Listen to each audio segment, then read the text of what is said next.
Welcome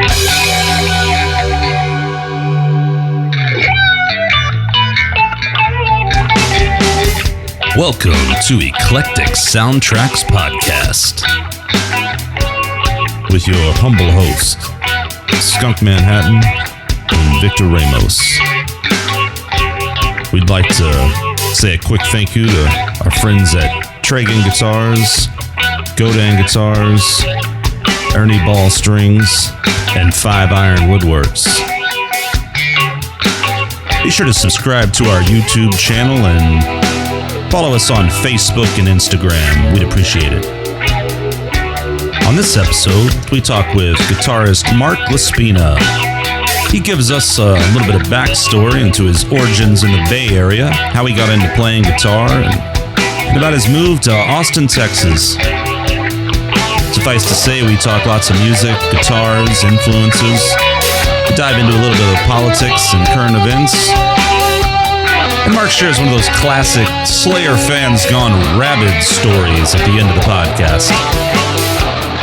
So sit back, grab some cognac, maybe some cheese and crackers, and enjoy the conversation.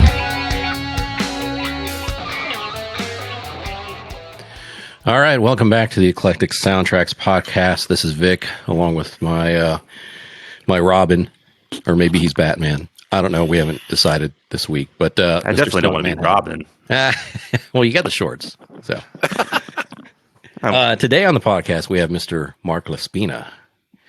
Thanks for joining tonight, Mark. Hey, hello. Thanks for having me. All right. Thank you, sir. Hey, before we get started, I want you to hear something. Hey. That was me popping with my 5 Iron Woodworks bottle openers, you see. Are you going to wrap some Ernie Ball strings around that for your bottle holder? Yeah, I should do that, you know. And then I'm going to play my Tragan a little later while I'm drinking. Mark, Yeah. usually with our guests, for the most part so far, it's kind of been people that Vic or I have worked with or known or, you know, in some capacity. I don't know you super well. We've chatted before. I kind of met you through the old Facebooks, I guess. What's your story, man? We shared the bill at a show at the many Hole in the moons Wall. ago. Yeah, a couple of years ago, before everything got so wonderful. And then we had a phone conversation in the middle of last year and just basically talked once again about how wonderful things are. Mm-hmm. And this is the first time I'm meeting Victor. We both agreed it was like Oz. Yeah, 2020. Yeah. Yeah, Liquid Pig was the band, right? Yeah, that was the band. That band is no longer a thing? No, it is not. There's basically irreconcilable differences between the bass player and I. And so how long have you been playing? Are you a longtime musician that's been in several bands, or is that a hobby thing, or what's the deal with that? My earliest memories involve music. 2 years old, standing in front of the stereo, using the records, recording over 8-track tapes and ripping the labels off, and then my mom wondering what the tape was and me saying, "Oh, that's Peter Frampton. How do you know that?" "I don't know. I listened to the tapes." And then when I was 6, my aunt thought it would be a good idea for me to play guitar because I was always wandering around talking about music and listening to it. But I'm left-handed, and I got a right-handed guitar, and it wasn't my idea. And so I willingly went to my first guitar lesson where I sat with the guitar, you know, with my right hand on the frets upside down. And I remember Mr. Lee, when I was 6 years old, looking at me and saying, "No, Mark, you're going to have to play the guitar this way." And I looked at him and I said, "Do you write with your left hand?" He said, "No." And I said, "I do." He said, "Okay, go ahead." And for some weird reason, I remember that whole lesson. And he taught me 3 notes. And I don't need to get into that. You guys all know what the notes are. But I remember those 3 notes. And then my second lesson, I remember there was another kid in there, and I was very threatened by him. And he was making fun of me because I was playing the guitar upside down. So I stood up and acted like I was going to hit him with the guitar. And then Mr. Lee stepped in, and then after that lesson, I thought, I think I'll try this later. And so I started when I was 12 in 1986. And I haven't really missed playing for hours a day since then. So it sounds like we share anger issues. Well, for me, I wasn't. This is going to be a fucking shrink session. I had a very nice stepdad who would hit me with a belt if I got my name on the board, and so I had a lot of things to get over and figure out as I grew up. But I thought that when threatened in those days as a little kid, you had to just show physical aggression to scare them away. And that didn't last long in my character because it's really contrary to who I am. But back to the guitar thing, I started really when I was 12. That's when I realized that that's what I was going to need to do with my life. And what was your first guitar? What kind of guitar? That's interesting. Or did you just burn it because it was a right-handed guitar? Well, we had another lefty guest. One of my funny. best friends is a Really? lefty, and I've seen this. I know the struggles of a lefty. Yeah, it is real, and that's interesting because my very first guitar was that little right-handed junior-sized acoustic that I don't remember what happened to it. I kept it in the closet. I broke some strings and then it got thrown out or something. But when I was 12, one of my mom's husbands had a right-handed acoustic, and he gave it to me. And I specifically and deliberately went and got some strings and a pitch pipe. I put on the strings myself and I tuned it by ear, and I paid attention to the notes. So I was hearing the notes while looking at what I was doing, and I started ear training that way. And then, God, do you even want to hear this? Nah. Hey. Did you end up getting any kind of like education in music? Okay. I'm almost there with the first real guitar. My sister came back from being away and she met her first husband, and that guy had a right-handed Hondo Flying V. And there was this kind of just strange point in my life where I'd hit puberty and I was still playing with Transformers and Star Wars figures. But I knew I needed to do something because none of my friends were into that. And then I met Dave, my brother-in-law, and I went into the garage at his house one night in a state in my life where I was like, I got to do something. I don't know what I'm going to do.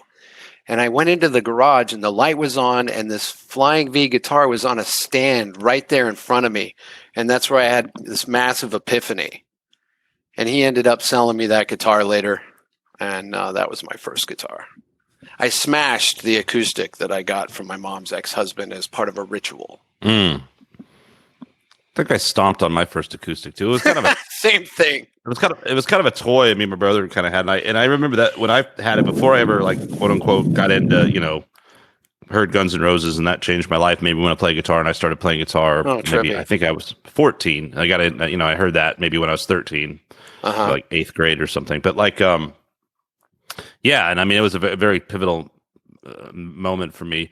But before that, I had a guitar. Actually, I remember now, like we had this guitar, and it was kind of a dinged up little classical toyish. I mean, it was kind of sort of a guitar you could play, but like a half size maybe. Yeah. Anyway, I remember picking out the melody to "Sweet Child Mine" on it. It was probably the first thing I ever figured out how to play. And then for some reason, that's a difficult lick. I mean, just like that. No, not the intro, just the yeah, not the. And then like a year or two later, not trying to brag, but like a year or two later, like when I got my first, real guitar, which unfortunately I no longer have. Like I remember that was such a big riff. It still is. Everybody learns that riff, and at the time we all kind of had the same stuff. Smells Like Teen Spirit, Enter Sandman, all that shit. Yeah. But I remember back then, for some reason at my high school, like it was like if you could play not only play Sweet Child of Mine, but like for some reason like play it behind your head, like that was the thing. I just remember like I've got to play this behind my head. Any party trick would work. Yeah. I'm playing this behind my head and I still can't get laid. Hey, speaking of high school and kind of being popular with guitar, didn't you tell me when you were teaching at Strum that the thing that high school kids were into is Guitar Hero? So then, real guitar wasn't Was it Well, cool? yeah. I mean, obviously, when once I started teaching around 2005, I think I started at Strum in 2006, and yeah, that was like when Guitar Hero was really popping, man. And I thank God I haven't had to deal with this in years. But man, for a while there, it was so fucking ridiculous. I mean, not a whole lot, but you would have these. I mean, South Park nailed it with the little emo kid with his dumb hair hanging in his face, going like. And I'd like, there was this one guy in particular that I remember that I just like was like, dude. He was the same guy as the South Park. Yeah, character. he was just a fucking like a crybaby that was like, I'd be like, literally, like this kid's a teenager, and I'd be like, all right, dude, let's play through your chords, and you go, but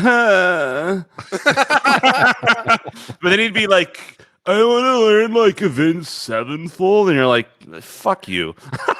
Yeah. Are you good enough to play chords yet? Let alone play something like Avenged Sevenfold. I don't, and again, I have not had that for years, but it was right there around 2006, 7, man. These guys, well, so the story that Vic's referring to basically is, yeah, this guy literally was like, one time I was figuring out this Avenged Sevenfold thing that he couldn't play anyway, and I was like, all right, here it is. And he's like, on Guitar Hero, it's like orange, red, yellow. There's like another, and I'm like, bro, like, holy shit, you're not gonna make it in this world.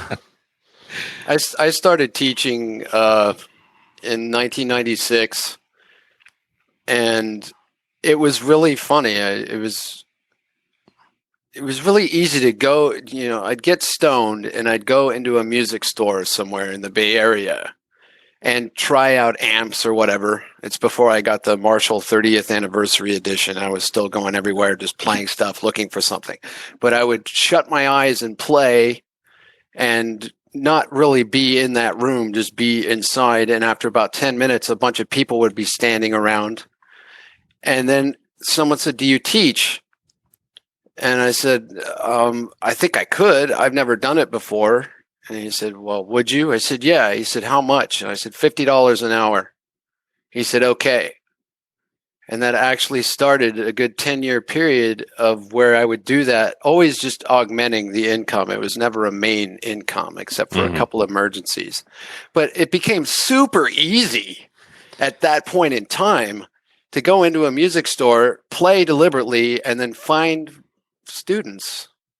And I had a similar experience with me, and you know, now I'm with Godin guitars and Siegel guitars, which it was my first acoustic guitar was a Siegel guitar. Who knows, you know, late 90s or mid 90s. And I was like, just always played this Siegel. And then I had a Takamine for years. And then I had and my old Siegel was kind of beat to shit. And I started playing this Takamine, which was great. But I took it to a luthier to get it refretted, and it just got a botch. It came back just, it never felt right. Yeah, it was, something happened. And so I had guitars, just I've sort of let other people play it, and it's, you know, made like literally the other day, someone else who has a Siegel guitar now was like, a buddy of mine, Rob Hinton out at Mesa Recording Studios I didn't even know I had lent it to him. I had no idea. I was like, oh, I thought I had given it to an old neighbor of mine once upon a time. But like, or like my parents and a neighbor, and he was like, yeah, I played your guitar for something, and I was like, huh? Oh, that's mine. Actually, I think I went to the studio and it was like sitting out because they had a rehearsal, and I was like, looks like my old guitar. Oh, it is. Anyway, I'm rambling. So that guitar is long gone. I mean, whatever. But point is then I got another Siegel, and unfortunately it got stolen, which actually, I'm not going to go into all the details of, you know, my relationship with Siegel, but I love those guys. But this used to happen to me in guitar stores where I'd go in the acoustic room and I'd start playing, and someone would be playing, and I'd end up chatting, and almost like sometimes like, yeah, just talk music and be excited and show somebody something or whatever. And a lot of times I'd be in there and someone would come in a newbie looking for a guitar or whatever. And I was always like, dude, buy a Siegel. And then when I started teaching, I was always like, oh yeah, get a Siegel. People come in, they don't have a guitar yet, you know, so we'll rent something, get a feel, you know. But after a while I was like, man, I've sold quite a few Siegels. Wow. I think I literally hit him up and I was like, I love your guitars. And I'm like, you know, I teach and I'm just like, you know, always talking them up and selling them and shit. So, But yeah, dude, I think it's funny. That's cool that you actually started teaching so early, because for me, I didn't do it for like, forever until, I was like 28 before I ever started even teaching. And then I was like, I was like, and I think it was like, man, I'm not good enough. I don't know if I'd be any good at that. And then you're like you said, it's like, fuck, this is easy. Because there, like in my entire career of teaching, like I've had like maybe 2 people come in where I was like, whoa, like, you know what I mean?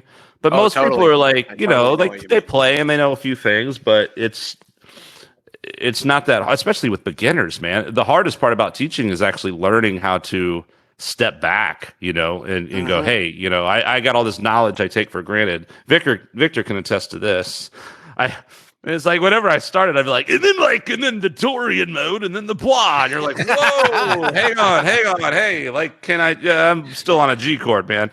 Yeah, you have to really like learn how to. Yeah, exactly. You sharp the 6, and like this person's like, dude, I don't even know what the fucking strings are, So you like, I can like vividly remember like teaching when I was I was first moving to Austin. And I was like commuting back and forth to my friends in San Antonio, where I had lived years back. We were kind of a bachelor pad, and I started doing some lessons. It didn't help our cause that it was just everyone was always stoned as fuck, and like one of my students would show up, and it just, first of all, it's like a rainforest out front before he got a girlfriend and then a wife that clean the place up.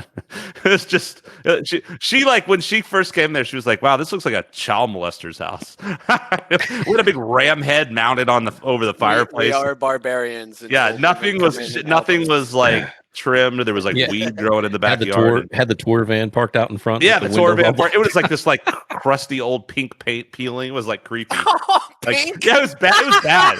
It was bad, dude. What the fuck? No, it was bad. It was like for $10. And so I had a couple of students, and this kid came over, and then you walk in, it's just like a fucking wall of marijuana smoke hits you in the face. So that didn't last too long. But I can remember this kid coming over and being like, yeah, and so here's your minor scale, but if you do this, it's Dorian, and if you do this, and I'm sure this poor kid was just like, what in the fuck is going on? It's funny. My method has always been entirely visceral, in the moment. And the other thing, I did teach at a school for a while, but I hated it because I was got to be the right idea. school. Yeah, I was always into the idea of I want to pick my students, because I'm not doing this to eat. I'm doing this for extra money and to get into another tax bracket very easily. And so why should I put up with anyone that doesn't want to be there? Mm-hmm. No, so true. Yeah, and my private students, I would teach quite a few of them for a couple of months, and then I would lose interest because it's like, last week I showed you that. Why don't you know how to do it this week? Oh, I didn't want to play. I said, okay, well, after this, series of lessons is done, we're done. But I did, over that period of time, run into quite a few people that became my friends, and I could see they were going to be my peers if they continued down the road they were at. And so it always ended up after a certain point where when we started to actually jam, I stopped charging them. The way I would always begin lessons is the way I did it myself, where I find something that I'm having fun with and figure it out, and then figure out the theory with what I'm doing. And so that's how I would show, it's a great way to teach. Yeah. And I would always also I would demand that they use their ear to tune. And I would tell them not to get electronic tuners. And I would tell them to listen to music.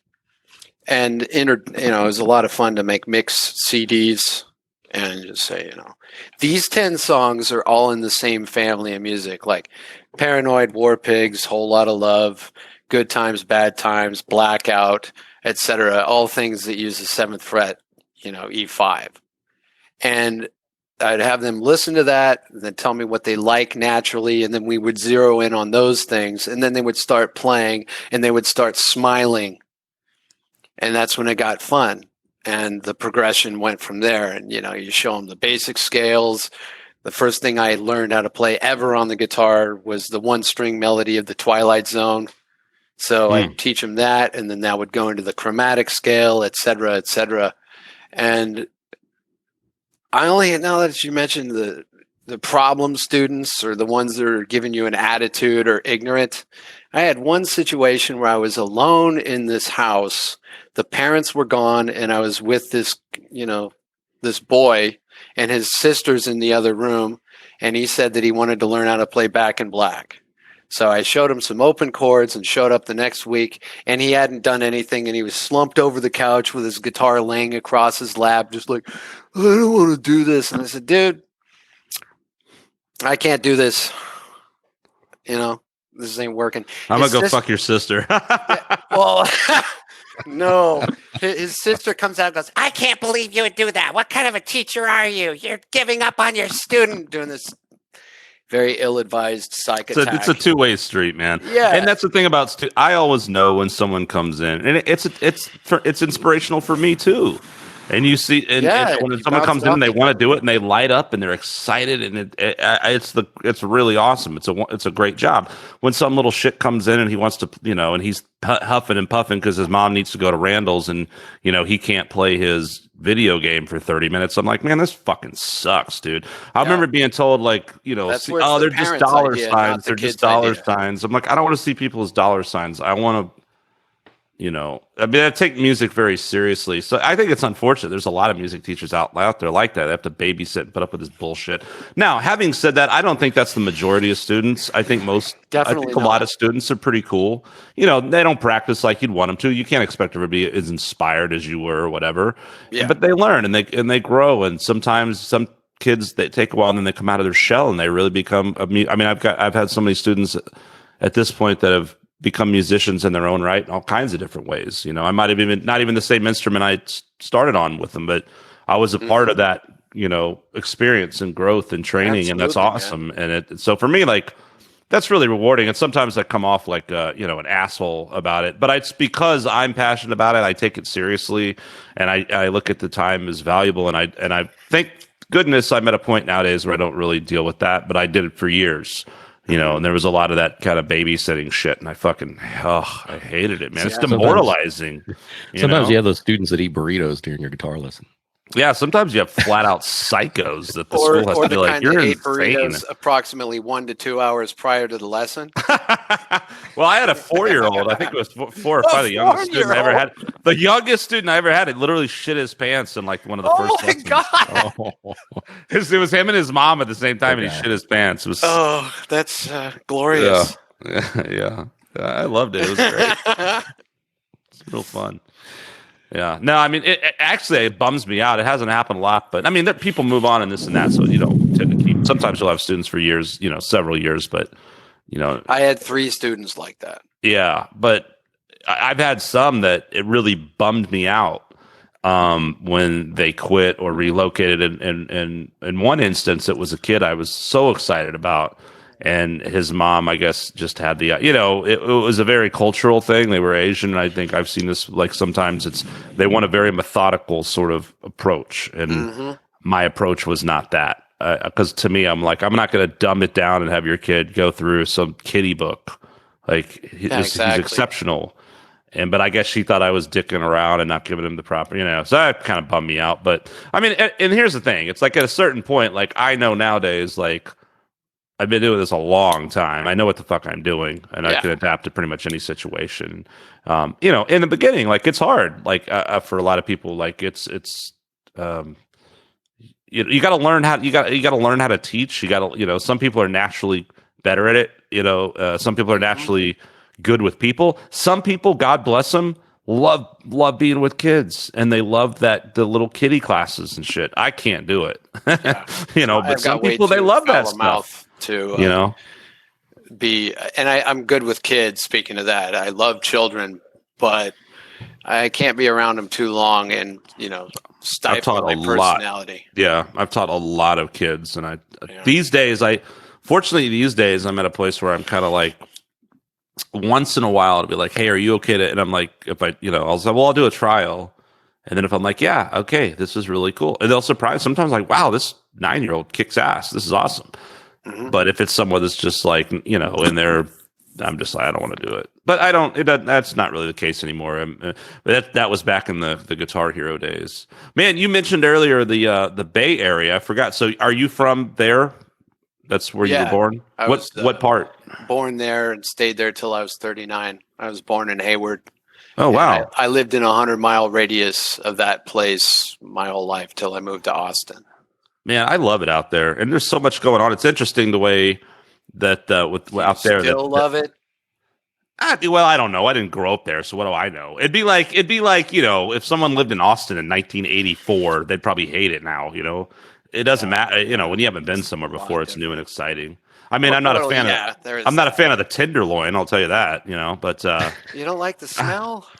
Jesus Christ. I Hey played man, I was out earlier today and I ended up over there on 7th and it's the same fucking shit, man. It's just like, wow. Wait, are you I in was the Bay talking about Area now, or are you talking? No, about I'm in Austin. I was saying, Oh, but yeah, I okay. was over today, like down off Web. We were at the Lost Well shooting a video actually, and then I came down, Riverside stuff that I've seen, but I haven't been downtown in a while, and it's just that whole parking lot is just all tents and the whole thing, and I'm like, man, I drive through there every like day at this work, looks like man. the fucking Tenderloin, man.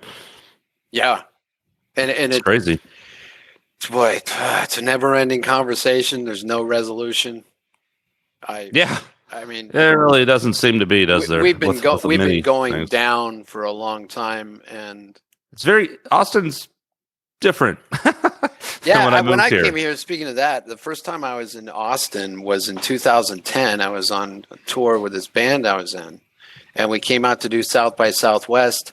But the circumstances of that experience were the singer's parents were millionaires. So we're staying at their, they have intercoms in the house and you can get lost in that house. It's so big. And then when we were going out to play shows, we're being chauffeured around in their big SUV.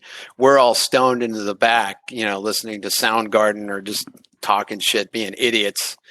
And South by Southwest itself was like Disneyland. I was like, is this Austin? Oh my God, this place is awesome.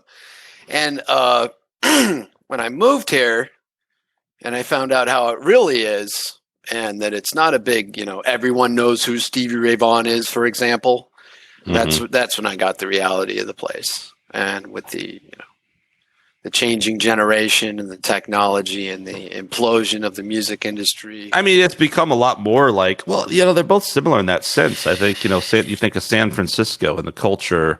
Oh, yeah. I mean, there's still a lot of wonderful history there and a lot of cool things. But these cities like Austin, San Francisco, I've always called Austin the San Francisco of the South, And I think they're these big tech boom cities. Austin's really, catching up even more now. I mean, now you've got Tesla and Oracle and stuff moving here. Yeah. But I mean, very similar in that sense. It's like these cultural musical oasis that are just like stomped to death by Johnny Dallas, as Charlie Hodge called them, let's call it and put up condos and move my $1 billion company here. So, yeah. I mean, I came here in 2004 and I had kind of been up here a little, before, but even since then, in the past. Well, I was born in San Antonio. Oh, okay. And then there's a very dark period of my life where I was in College Station, and which was a long dark period. and then I went out to LA, and then I came back here. Like I almost moved to Seattle. I mean, I love Seattle a lot too, but I guess Seattle's kind of in a similar situation. Really, really expensive to live, beautiful, but also, I don't know. I did like it up there though. I like the Pacific Northwest a lot. It's I like those one of the cities. most beautiful I like the places I can think of. You said preferred trees. Yeah. I also like tropical areas like the Virgin Islands. But if you were to say, where do you want to live? I'd want to live in a forest like Oregon. Oh man, going to Muir Woods was just so Yeah. You know what's crazy, dude? Did you hear about? Woods. Oh wow, geez, that's it's fucking nuts. Well, I love that. It's so peaceful. It's so beautiful. It's so amazing. And man, crazy. So I had been out there. My brother's out there. My fiance's out there. It's a lot of stuff going on out there. So suffice to say, I'll be in San Francisco a bit, but I've been out there. I think one time I took a vacation out there 2018 or so. And then I went out with my fiance the next year. My brother's been out there for a few years now. And then she ended up getting a job out there. And so I've been out there several times, but so I gone to Muir Woods, I think, with my brother. Then I went with her. And then like the next time we were down, this was Christmas of 2019. Mm-hmm. Dude, Christmas, how fucking horrible is this? Christmas Eve, a tree fell on a tourist and killed them in Muir Woods. Isn't that fucking crazy? How? Yes. Isn't that crazy? Just ready to go and then wrong place, wrong time. Yeah, wrong place, wrong time, man. God. How tragic, dude. We were ever since then we're kind of like, but just there's another one. We lost Dave. It just goes to show, man. Anytime, anything, anywhere, you gotta life's count your blessings and don't take things for granted. Speaking of that, there's a big focus on struggling with how hard things have been, and then also remembering to be grateful. Right.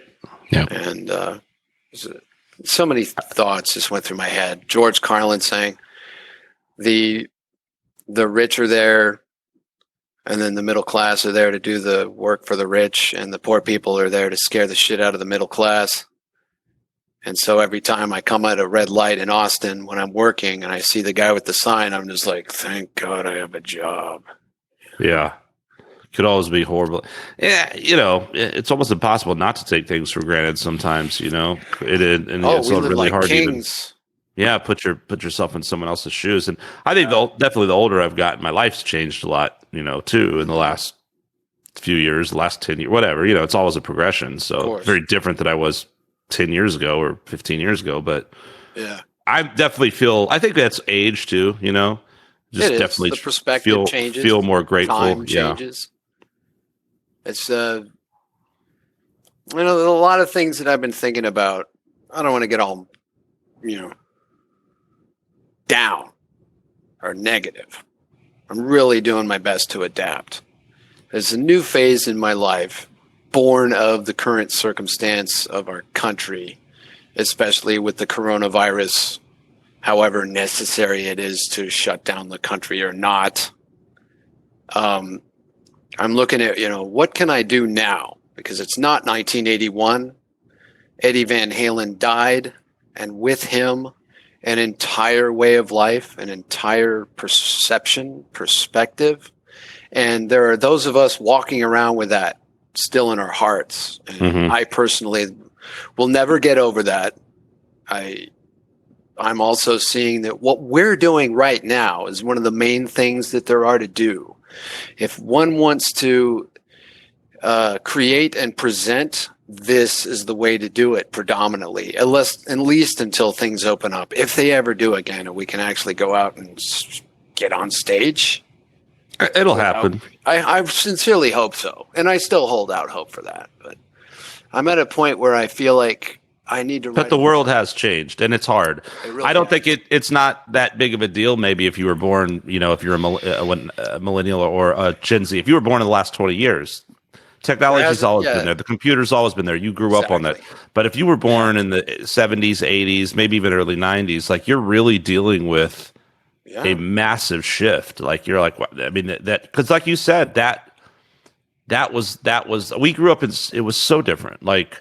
You went to a record store, you bought an album, you went and listened to that album from start to finish with your buddies. You had your favorite bands. You aspired to go do those things and go. You wanted to see. I mean, it was not saying that it's not still something that's exciting and cool, but it's not. That was almost like the end all be all from like the 50s through the fucking 80s or something, or early 90s. And then everything changed with the internet slowly but surely. And the other thing that is. Interesting and on one hand awesome and cool and also very difficult is a lot of the entertainments you and I and Victor consumed by virtue of our age and the things that were coming out were warning us or at least pointing us to the direction we're in now. And there's certain songs I always think of that just almost make me shake. It's like, look, man, it's happening. It's not science fiction anymore. What's an example of that? It's interesting you say songs. I always think of, you think of movies and books, but what do you when you think of movies and books songs? as well? But as musicians, that's where I'm going. But we could, go to movies and books. But Yeah. But what songs are you talking about? have you ever heard the album by Electric Light Orchestra called Time? This is one of the billion albums. I should be like, oh, of course, and I'm like, no. Oh, well, it's no problem. If I found out about it by accident because one of my girlfriends was 8 years older than me, so she pointed me in the direction of a lot of things that I was too little to catch on to. But there's one song in particular called Yours Truly 2095 from an album called Time by Electric Light Orchestra. As a concept album, that album is basically a letter from someone from the year 2095 to 1981, warning humanity that if they continue to embrace technology as a religion and surrender their, emotion in the face of such technology, that we would just enter into a world that we don't recognize anymore. And the song Yours Truly 2095 is about basically an android talking to her master. And the robot is his girlfriend. I sent a message to another time, but as the days unwind, I just can't believe. I sent a note across another plane. Maybe it's all a game, but this I just can't conceive. I drive the very latest hover car. I don't know where you are, but I miss you so much. Till then, I met someone who looks a lot like you. She does the things you do, but she's an IBM. She's only programmed to be very nice, but she's as cold as ice whenever I get too near. She tells me she likes me very much, but when I try to touch, she makes it all too clear. And here's the last one that always struck me when I heard it a long time ago, and when I think of it now. She's the latest in technology, almost mythology, but she has a heart of stone. She has an IQ of 1001. She has a jumpsuit on. She's also a telephone. When you hear that before any of that shit happens, Yeah. you're like, oh, well, that's trippy. That would make a cool movie. But now we're almost there. No, I mean, yeah, that was happening when Spinal Tap, was playing Pong. That was Pong. Yeah. And that really, it's like, wow. And again, I think that's really cool that you're citing a song and talking about it from that perspective, because so often, especially with the, things are book wise, it's cliche to cite Orwell and stuff, right? And thought of in the Although and always the political effective. climate, always relevant. Yeah. But like in those type, the Brave New World and stuff. Well, Brave New World, that's pretty interesting too. But yeah, from a song standpoint, and then it is interesting that you think like, wow, 2095, because a lot of those weren't that far away. I feel like 1984 was written in maybe like 49 or something, and it wasn't that far off, But when you go 2095, you're going over a century away, and here we are 40 years later, and it is like, no, that everything's in our phone. Sex robots are a thing. I heard it projected that it'll be 2050 when they'll have those things. You know what I find ironic, Mark, like in terms of, and you and I, when we talked, it had something to do. It was right, the pandemic happened. Everyone was right off the bat, it was And the riots. You can say fear mongering. Well, I'll accept that. It was very like, and then we were watching Italy, and we were watching these things and going, oh my God, and then it came here and it was 12 cases, 15 cases, 100 cases. And here we are, a million people a day in LA, test positive, and we're at, 400,000 deaths or what. And you say it like it means nothing, right? But I mean, it's just, we've watched this happen over less than a year. But right off the bat, you had your kind of like freedom fighters going like, which I just thought was silly, oh, well, I'm not going to wear a mask. My freedoms, my freedoms, my freedoms. And then on top of all that, as if and now that's like comical. Like that was the first thing. And then George Floyd happened, and then and that's when you and I talked, and then all the BLM stuff and all the protests and the riots, and then God knows we know what's happened since then. But I mean, it's just like, man, dude, like the amount of change that has happened in less than a year, just the entire world, has changed. I know. And it's really lame. Well, you were where was I going with that in regards to you? See, where were we? Sex robots. Have you purchased a sex We're just robot? talking Maybe. about being from the generation we are and living through the pre-internet to life with the internet and science fiction slowly becoming reality. Songs. Brave New Yeah, World. I think just the change in political climate. Oh, and that, and I'd really rather not touch on that whole thing, but I'm definitely of the opinion that there's a much better way, and rather than getting further away from it, we need to, in the interest of balance, return to more of a primal self. I wonder if the pendulum's going to swing the other way in the next 4 years, because it went really haywire more than we could have predicted, and I feel like it's To me, that because was of all that. the influence of the media. It is, and I always do concede that because that's valid. But I mean, we just did this on our last podcast. I'm not going to exhaust myself with the Trump stuff again. I think most people are in agreement, of what. I think a lot of things were just handled really poorly by a lot of people this last year, and I just think either way, any way you cut it, left or right, it's just a lot of things that happened were not acceptable, And it just goes to show we're very divided and we're very radical and we're very reactionary, or a lot of people, too many people, Still probably not the majority, definitely not the majority, but enough to really fuck shit up for the rest of us, you know? There's a lot of tension. There's a lot of people running on emotion. There's a lot of conditioning to act on an assumption, to fill in false blanks, to take something at face value that is a lie, and exactly, and be okay with it. This is what's really bothering me. Well, not even that. It's like it's really disturbing because people and this is both sides. This is absolutely this is not one party or the other. We're all that's the establishment. Man, people will just. It's like if you start saying, "But what about?" They don't want to hear it. No. Mm-hmm. They don't want to hear about whatever dirt's under their politicians' fingernails. Exactly, and that's fucking bullshit, man. It's like if we're gonna make any progress, we need to acknowledge the facts of what has happened and what these leaders are doing and have done, and we need to make better choices collectively in a more unified manner.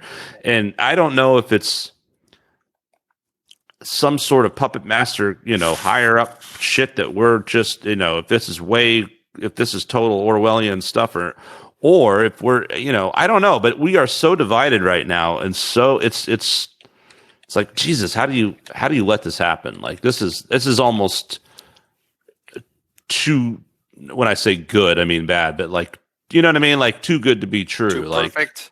It's a little, it's we're unsettling. There's a couple of realities for the majority of us.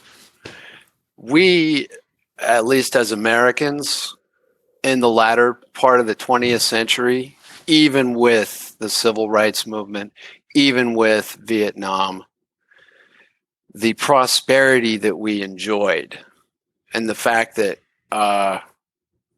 for me, it's very, very, very important with the birth of rock and roll and all the fun that brings, the freedom and the reckless joy, and the fact that if you worked hard, you could get just about whatever you wanted in this country. And that is one of the best things about America. Anybody can do that. I don't buy that fucking racist card at all, because there's too many people of all different backgrounds that achieve some sort of success to, make the other narrative, have any clout.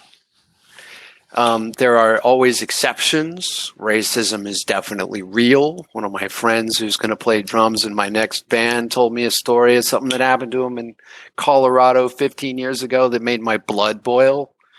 He was singled out as a Mexican by a white foreman who would constantly fuck with him in front of everybody else. So I'm not saying it doesn't happen, but going back to what I was saying without digressing, everybody's been in party mode for 50 plus years. We've gotten comfy and the cat has been away and the mice have been playing, and there is something sinister going on that nobody that isn't directly involved really knows. And it is a global thing from ancient families. And when 1984 was written, Orwell wrote it as a warning. That's how I take it. But there are those who took it as a blueprint. And it's really hard for people that have been in this great party we've been experiencing to have to shift, adjust, take a look at the possibilities of what's really going on, say the party's over, and start paying attention. That's really hard work. I'm one of those people who that's kind of my world already as a songwriter and an observer. But there's other people with families that are they're working. They come home, they want to be with their spouse and their children and watch ball games and have barbecues. They don't have time to look deeper into the news, etc. That's part of the problem we're having.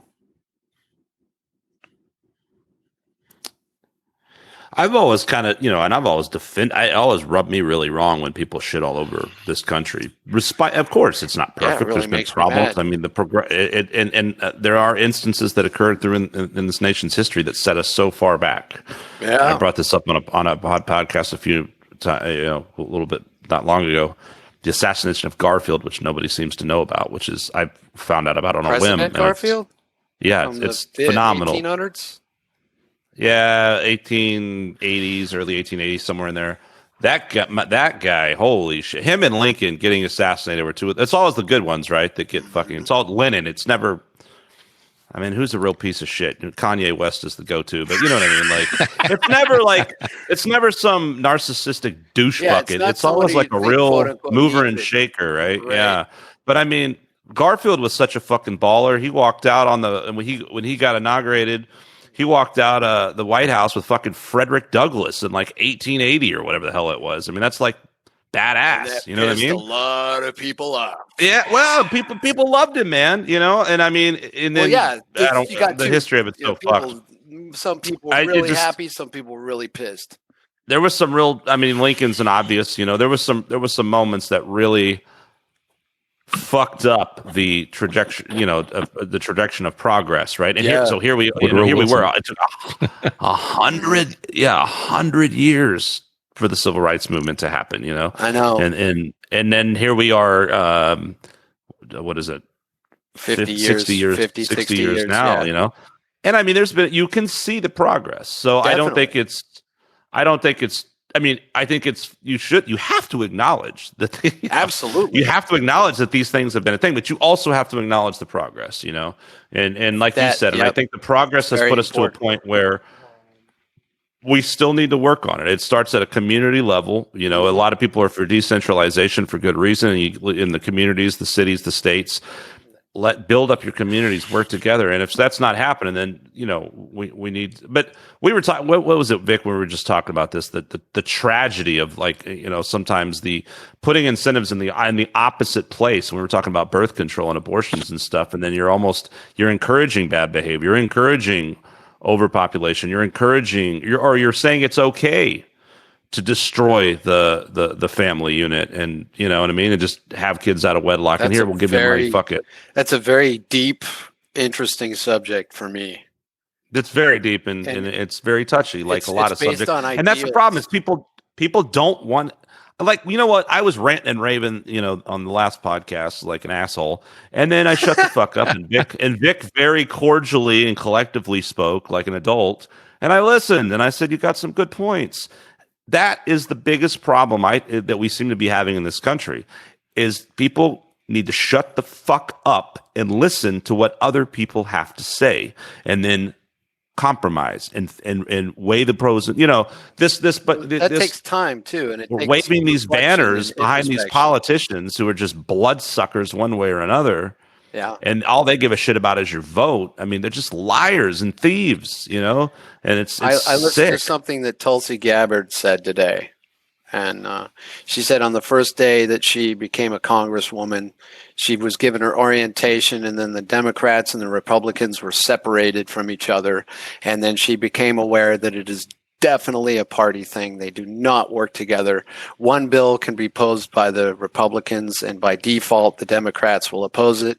And then a little later, the same bill will be posed by the Democrats, and the vice versa happens. And that's part of the reason why shit isn't getting done. And again, that is something that ever since I started to think about politics, I've always just been like, there's a big problem with that system. And as long as we play that game, nothing's really going to change. It's just going to get worse. And we come to right now, the thoughts of, well, what's going to happen? Some cataclysm? Are we going to go to Blade Runner? Which that's what I think is going to happen. Or are we going to get it together and meet the Vulcans and develop warp drive and that whole thing? I doubt it. Really interesting. I heard something, what was it, earlier today, in this guy out of San Francisco on another podcast, and he was saying that if anything, we've learned how unqualified our political leaders are, right? Because they're all lawyers. Joke. They're all educators of some kind. Not that there's anything bad with those professions, but I mean, I heard somebody else say this interview from a guy in the 50s, right? He's like, we used to have regular people elected to Congress, Senate. You used to have you look at the founding fathers, right? Look at their professions. They were, blacksmiths, woodworkers, farmers, ranchers, a couple of lawyers. Now it's all lawyers. Fighters. Yeah, they were all fighters, right? They were, I think they had professions there were hard professions, so didn't have to, didn't shy away from the hard work. And I think, like you said, people have gotten too soft, right? We've nerfed everything up to where it's a party. People don't like getting their hands dirty. I would wonder if there's anybody, there's probably a couple of people within either the Congress or the Senate that have calluses on their hands or know what that's like. But outside of that, it's probably very, very few. Because I mean, you get these folks that are they're just so nonchalant and dismissive about people's concerns, right? So opening their businesses. Well, you can start another one. It's like, well, no, you can't. You probably never owned your own business. Or something I heard Biden say, learn to code. Oh, okay. Yeah, I'll get right on that, asshole. That was kind of one of the first things that was censored because people started throwing it back in like Journal of Space or something like that. And then that started getting people banned. I think Tim Pool was talking about that with Rogan. But that was like one of the first things that started getting censored on Twitter. Like if you just, threw it back in somebody's face that had said that at one time, and they were, oh, no, you can't do that, censored, banned. Or something else he said that made me laugh. And that was before I got as interested in this subject again as I am now. But I remember him saying, get a shotgun. Just get a shotgun. Yeah. Go out on the back porch and discharge your firearm into the air, and then the home invader will go. Okay, Jude, I can tell you're in touch. Tactical Joe, man. Yeah. There's another song. I'm big on lyrics. I'm a singer. I like lyrics. I heard this song from a band I'm pretty sure I've told you, encourage you to get into. I hope I didn't annoy you, Skunk, but there's this band, Killing Joke. Their whole premise seems to be telling the story about what's going on behind what's going on. And the song's called Corporate Elect. This song came out in 2012. Grandmasters pulling strings, wet dream of a new world order. New feudal blueprints rise. We all got fooled again.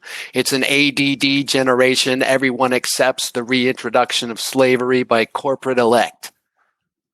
Holy fuck. Good lyrics. Yeah. Dude, Killing Joke's the bomb. But anyway. Great lyrics. When I heard that, I got chills and I was like, oh, fuck. Because you can see it. Why was the CEO of Merrill Lynch talking to Ronald Reagan on stage during his first administration, advising him what to say? I saw that and I was like, I don't know.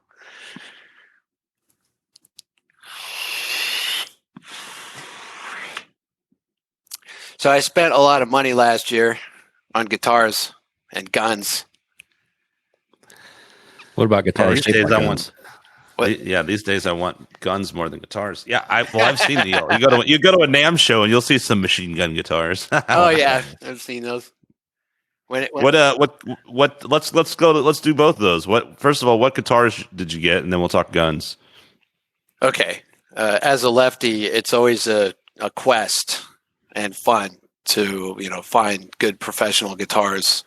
And Gibson, when they changed CEOs, they finally decided to make good guitars, and they did a limited run of a left-handed Explorer and Flying V. I bought both of those, and oh my God, they're good guitars. And then Dean put out a run of their V, their Explorer, and their ML. And I bought a V and an ML. That ML is fucking badass. I don't know if you're into those, but get the ML Select. It feels good. It's got a soft V profile. It's light. It's got an ebony fretboard, jumbo frets. Jesus. And then when Eddie died, I was really fucked up for about a week.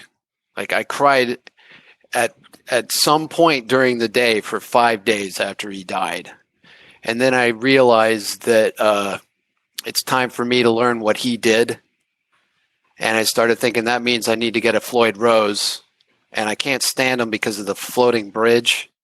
I bend a lot. I use pedal tones while bending. And if you've got a floating bridge, the other strings will go out of tune. But then I found out about the non-recessed Floyd. And then I found out that that's the way the EVH Wolfgangs are set up.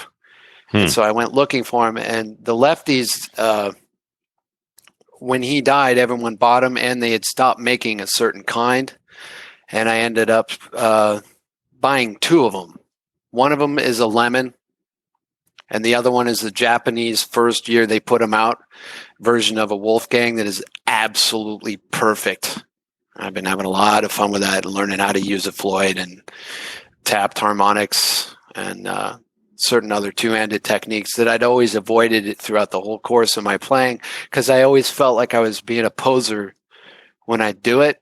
And now, though, I'm having a lot of fun employing those techniques and adding them to my trick bag. Fender, and this is probably a while back, I think Fender released a EVH version of his Frankenstein guitar, like the red with their I wonder if they're going to do that again. They had a limited run of that. Fender actually is the parent company of EVH, and Eddie was a board member. Now that he's gone, I think his son's in charge of it. I don't know what Fender's going to do with it. I hope they don't change anything. Yeah. Because they've got something that works. But I've been following the EVH gear company for the last few months, and they're pretty much playing catch up on back orders now. But he had a Bumblebee one too, right? A black and yellow or something. Yeah. I looked at the evolution of that guitar. First, it was not a Warmoth, some company that sold guitar blanks, and he had a body made, and he put a neck on it, and he carved out his own humbucker, and that's basically what made his guitar. And then he put tape on it, and it was black and white.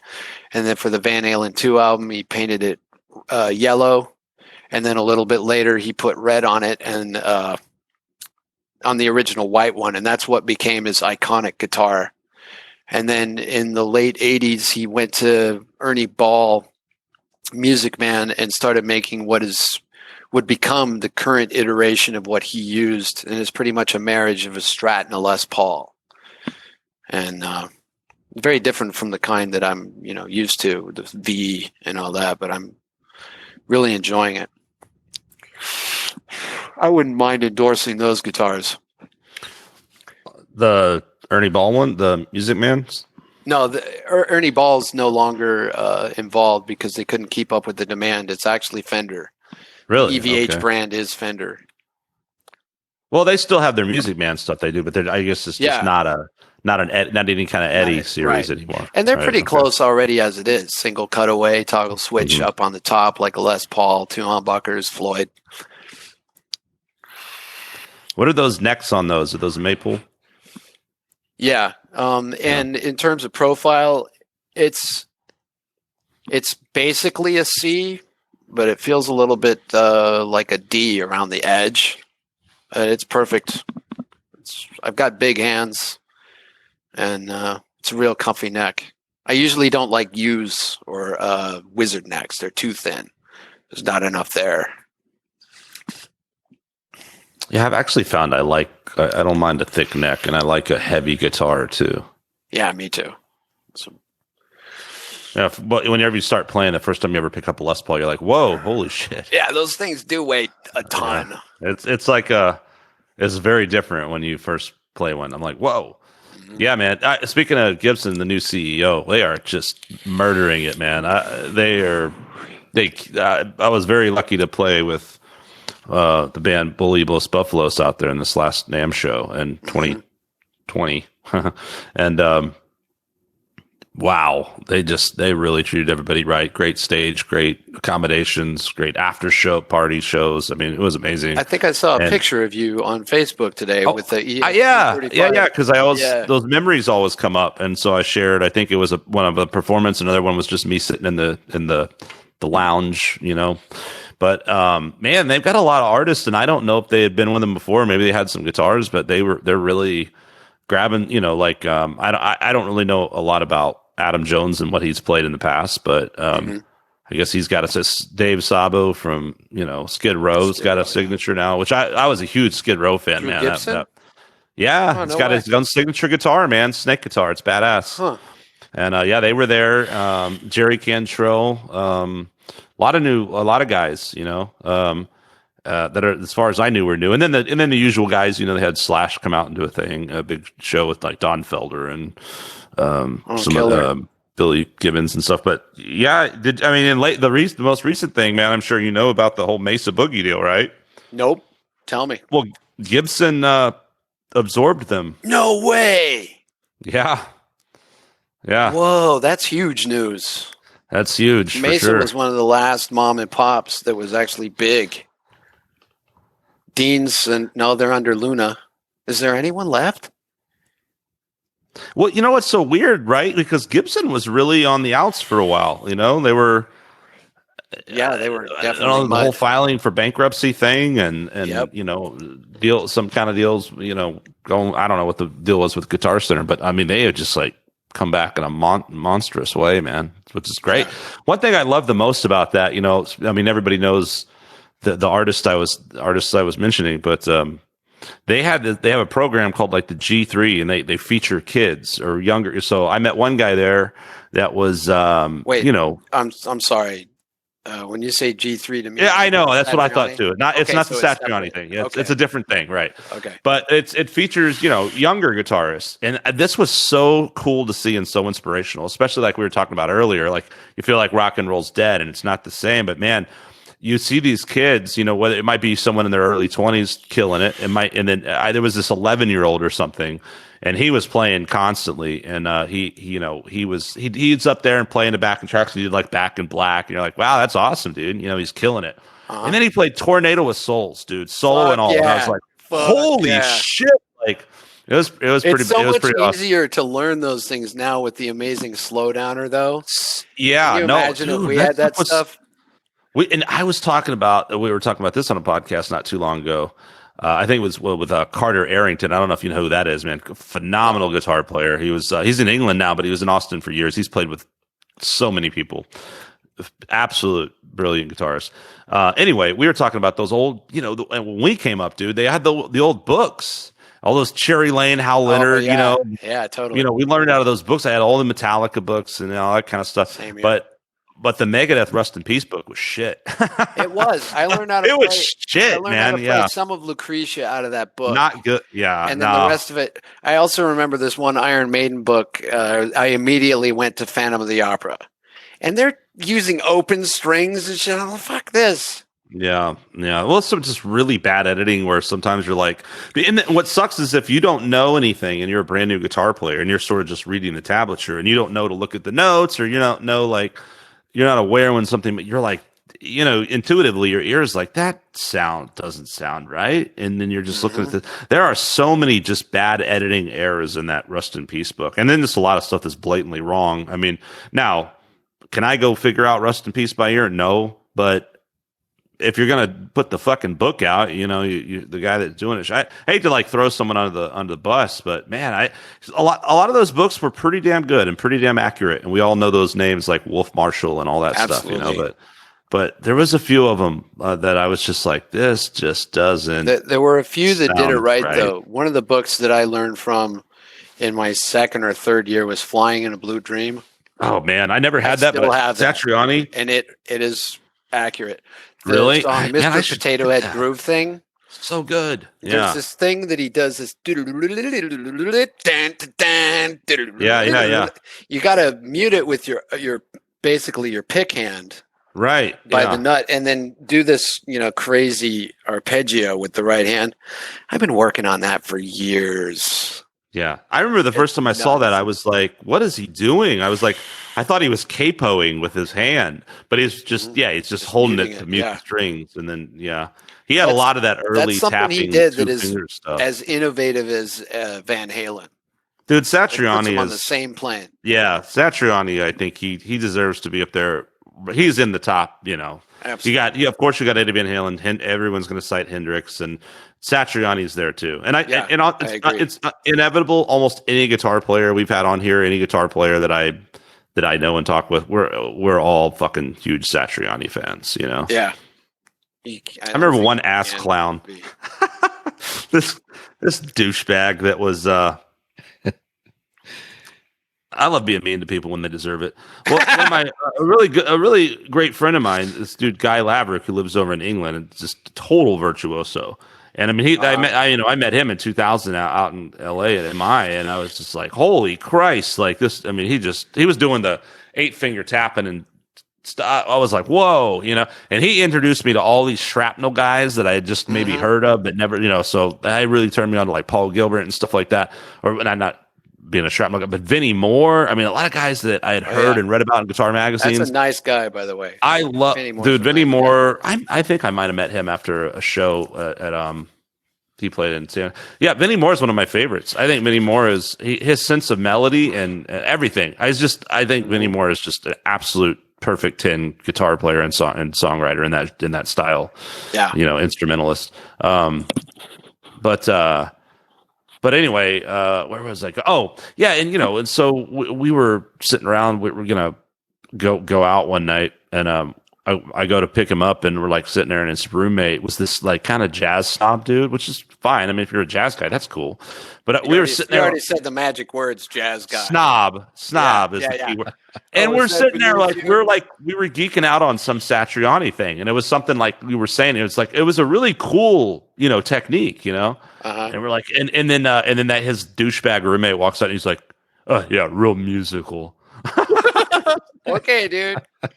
Oh man, I could throw this. I'm so happy I'm not a jazz guy. I love John Coltrane. I love Frank Zappa. I love and jazz. I love employing jazz when I'm doing phrasing. I can't play it, but I love it. Right. I can't play dedicated jazz. I have sat in with jazz bands successfully, thank God. Oof, that's hard. But the thing is I'm not a jazz guy because I'm just as happy listening to Get Away by Kiss as I am something like Cousin Mary by John Coltrane. It's all good music. Whereas the jazz guy, quotes, it's really beneath him. And it's a pain in the ass. Tell you, they're just different mindsets. And I think that and then you got the fusion players, which I really like, a lot of that stylistically. I started kind of getting into that a little bit. I feel like I have a sex infusion. There's not really any sex in the kind of jazz we're talking about. Yeah, I mean, it depends. It all depends, how you look at it, what school of thought you're coming from, I guess. But for me, it's like it took me a very long time to absorb that, especially when you get really into the deep bebop and stuff. But when you are able to, it's amazing the way you're able because then you're just like, I mean, Coltrane just blows your fucking mind. Yeah. Yeah, that's so next. It's so next level, man. But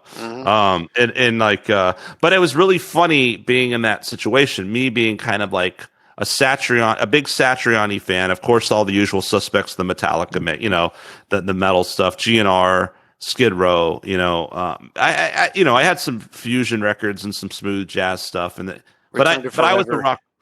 Yeah, Return to Forever. Yeah, sure. Yeah. I was a rock player, a rock blues guy coming from Texas, and I go out there and I meet these like beast fucking shredder dudes, and there's your blues guys, and then there's your jazz guys, and what was really funny was what they call it, like open counseling, when you could all just kind of go in and you maybe have up to 4 or whatever people jam with one of the instructors or some guru dude. I've been to a couple seminars like that. Yeah. Chills for a couple hours, and you just, he's got backing tracks, and you guys take turns jamming and just rap, and it's amazing, man. It's so cool.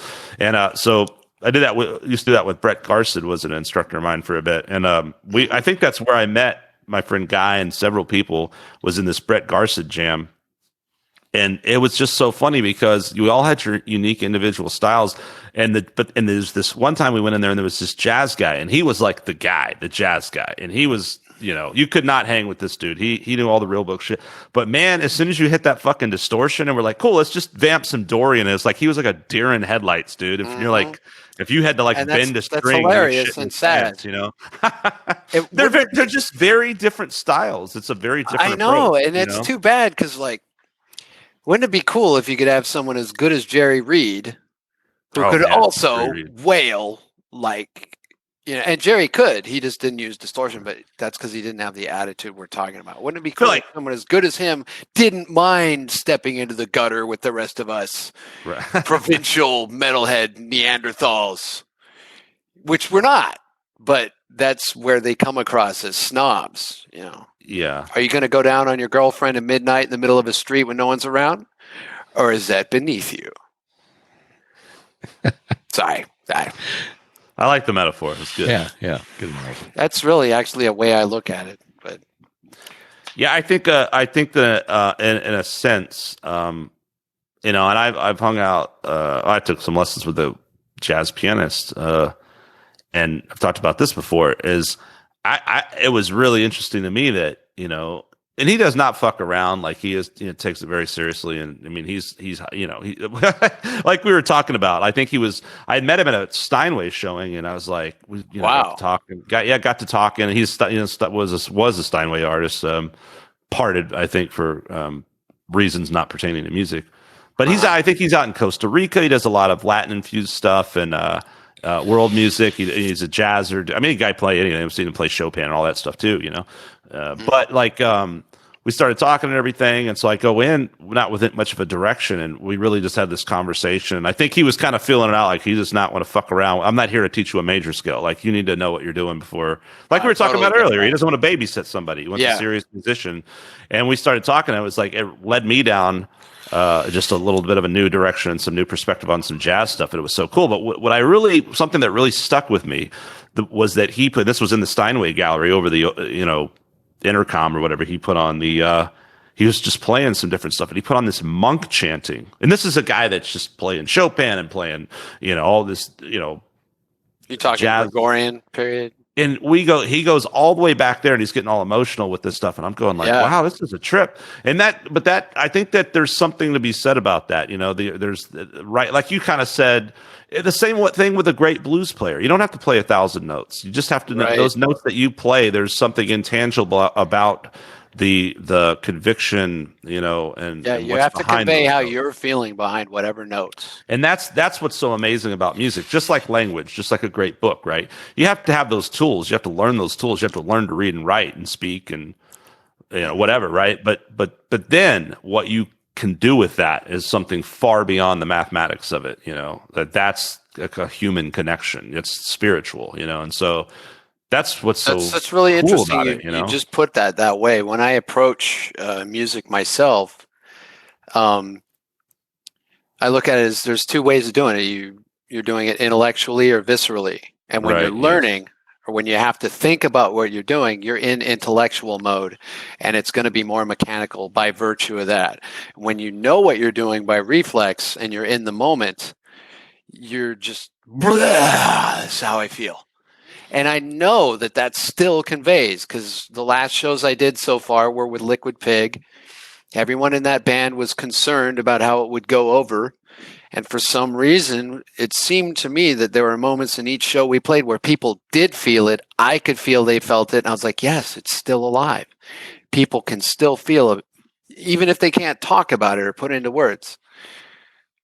Yeah, I think it's the same with performers. And I feel like that, to me, I feel like, that's why I feel so comfortable on stage. And it's like, it's not anything. I don't ever, it's like this podcast. It's like anything. It's just how I'm wired. I'm very ADD, and I'm not a planner. I get anxious and but it's because of my lack of that. It's not that I don't, but there's a comfort to me when I'm in the moment and it's happening. And like you said, and for me, I feel like it makes me comfortable as a performer, and I feel like it makes me a good performer. And I think that that's the reaction that we probably get the most in terms of when I've played a good Rogering over the years. It helps to have a good band and be prepared, of course, Absolutely. Because then you're able to go let free and not be worried. But when you're doing that, and I really feel like the great performers, right? And then there's songwriter, and there's all these different aspects. And some guys like Freddie Mercury have it all, right? But like it's that overbite, dude. Yeah, seriously. But when you're a great a performer, there's an intangible thing, and the audience is responding to something that is deeper than. You're responding to something very primal, like you said, very visceral. And Carter said that exact word, when we had him on the podcast. Victor, remember that? He was like, when I'm listening to music, if I don't have this visceral response, I'm just not interested, And yeah, it's so interesting because yes, we can analyze these things, and it's total mathematics, right? I mean, there's a science to all of it. If you approach, definitely. But that's not what you're listening to music for. That's not what the audience is there to see you play music for. I mean, maybe if you're at a Dream Theater show, and you're a guitar nerd, that's fine. That's cool too. But but even then, it's like what you want the emotion of that fucking music, man. You want to be moved by it, And in that sense, it kind of took me a while to kind of become okay with who I am as a player and stylistically as a guitarist, where I don't feel the need to sit around and try to practice a lot anymore and try to get faster. I mean, it's a little frustrating. I've never been a good, picker. I've got a right hand weakness, but that's kind of my Achilles heel, I think. I was never the Paul Gilbert. I'm always translate that. I'm a super legato Satriani guy. But for me, it's like I don't worry so much about knowing this and that. I'm going to play a zillion miles an hour. Because honestly, like when I listen to a lot of those type. That's why I love Satriani. I love Vinnie Moore. I love the melodies. I love the songs, and then they blow your mind with all the you want to Vi for that matter. Vi's great melody. And there was some guys that would be like an 8-minute song with sweep picking, and I'm just like, it's boring. I mean, it's technically very impressive, but it's boring to listen to. For me, some people I totally agree. It's not my bag. I don't want to bag. I'd rather listen to David Gilmour. To bag on any bands. Yeah, especially a couple that would make me very unpopular immediately, but. Especially over the last year where I'm floundering. I'm like, what's going on with the world? Where am I going? What's happening, etc. The music I was going to was not the technical music. I'm walking around working, listening to fucking Huey Lewis, Fats Domino. Oh, Fats Domino, man. And he's so great. I can listen to Slayer again now, because we made it through that year, but I did not listen to Slayer at all because I'm like, this shit's happening to us right now. I don't listen to this. Yeah, I love that. And back to the jazz versus rock or whatever, it shouldn't be thought of that way. There are times when I want to listen to Mozart. There are times when I listen to Coltrane. There are times when I want to listen to Slayer. It's like I love Slayer. I just don't want it to happen. Right. Well, sometimes you're in the mood for certain things, and sometimes you're like, not today. I don't need dying fetus today. I'm more into Elvis than I cut her liver out through her vagina and ate it. Cannibal Corpse. Yeah, you know that song, don't you, motherfucker? Actually, I don't, but that's pretty goddamn funny. Okay, I thought you did because of the way you laughed extra. No, but I know that's how the lyrical content of those bands. It's supposed to be absurd, not ridiculous. Awesome. Yeah. So, Victor, we're totally geeking out with music. What do you think about all this nonsense? Are you a musician yourself? I don't even know. No, I'm not a musician. I'm just a guy who has known Skunk for a while. I geek out on music too. I mean, kind of same that's background. That's how we kind of. We had both appreciation for Alice in Chains. I think when we first met. I think that was one of the first bands that we talked about, and we just kind of geeked out from it since there. And then Skunk showed me, Clutch. Yeah. And then, because of Skunk, I learned that the Beatles were way more complex than what you hear. Yeah. I've always liked the Beatles, but just try and play a Beatles song. Yeah, exactly. That's the challenge. The Beatles just basically did everything you can do with a song. Like, Yep. There's almost like no example of anything you couldn't go, and here's a Beatles song that does that, Yep. Yeah. What's your favorite Beatles? And also, have you done acid? Because they go hand in hand in a way. Man, I tell you, let's see. So I know the Beatles because I grew up. My dad listened to a lot of rock and roll. Coming back from Vietnam, he listened to. I mean, it was just like nothing but rock, Right. and R&B and old Motown, things like that. So Yeah. So the albums that kind of stick out in my mind or that I remember, because you mentioned 8-tracks, right? So we had Sure. the Eagles. Was it the Eagles' Greatest Hits, the one with the cow skull on the front? Mm-hmm. Yeah, right. One of the highest selling albums of all time. Yeah. If not number one. Yeah, I think that was right after Hotel California came out, if I'm not mistaken, or right I think before. it was maybe early Yeah. 80s. So too. Yeah. So there was that. There was Hotel 76, I think. Yeah, Merle Haggard. I remember that 8-track. Uh-huh. And then I saw him at a albums. fair when I was 7. Anyway, Oh, wow. Go on. Yeah. Yeah. So like Merle Haggard, Glenn Campbell. Just older country, R&B. Obviously Marvin Gaye. He was awesome. Oh yeah. Wilson Pickett, Sam Wilson and Dave. Pickett. Yep. Yeah, man. Yeah. I Love that That stuff. stuff I had heard when I was a kid, and I didn't really know what it. I love that stuff to this day, man. All the stuff I heard when I was a kid, we were so lucky because I whether gotta it was thank my Wilson parents Pickett for that. or the Doors or Sergeant Pepper or Rumors, man, we grew up on those classic fucking albums, man. Yeah. And I think that for me, that's helped me just appreciate all sorts of different types of music over the years. In the 80s, I probably didn't appreciate some of the 80s music enough, but then I was telling Skunk last night after the last podcast that I went down a rabbit hole and I was listening to like, some Hall & Oates. Oh yeah. Some Sticks. That's some Mr. fucking Roboto. awesome music. Yeah. Mr. Hall & Oates Roboto. came up today, actually. Did it really? Someone said something about Maneater, and I was like, yeah, Hall & Oates, man. Yeah. That was the song I was thinking about that had the 2 saxophone parts in it. So now that I remembered. There's a porno called Man Eaters from the same period of time. Send me the link. I don't know where it is. It's for the I want to research the music. All right. Yeah. This is great acting. Hey, nice bike. Speaking of the classics, I was watching they were showing the Big Lebowski on HBO the other day, and it got to the part where log jamming, right? and then the part which tripped me out because it was my mom that told me that Kenny Rogers sang the song, the Gutter Balls, movie scene, right? Oh, that's the I just checked in to see what my condition was in or something like that. A couple of things about that movie, okay, and I'm going to tie all this together. All right. This is pretty interesting, actually. So, first of all, that song, I always thought that was by Kenny Rogers. It's not by Kenny Rogers. It's by, who's the guy that they cite in that song? Mulberry? Mulberry's train songs. Lukenbach, Texas, I think is where the reference is in. There's an original version he wrote. He's a songwriter, right? The original version of that song is just a very simple acoustic, no key changes. Okay. And then Kenny Rogers in what were they called? The Fifth Dimension.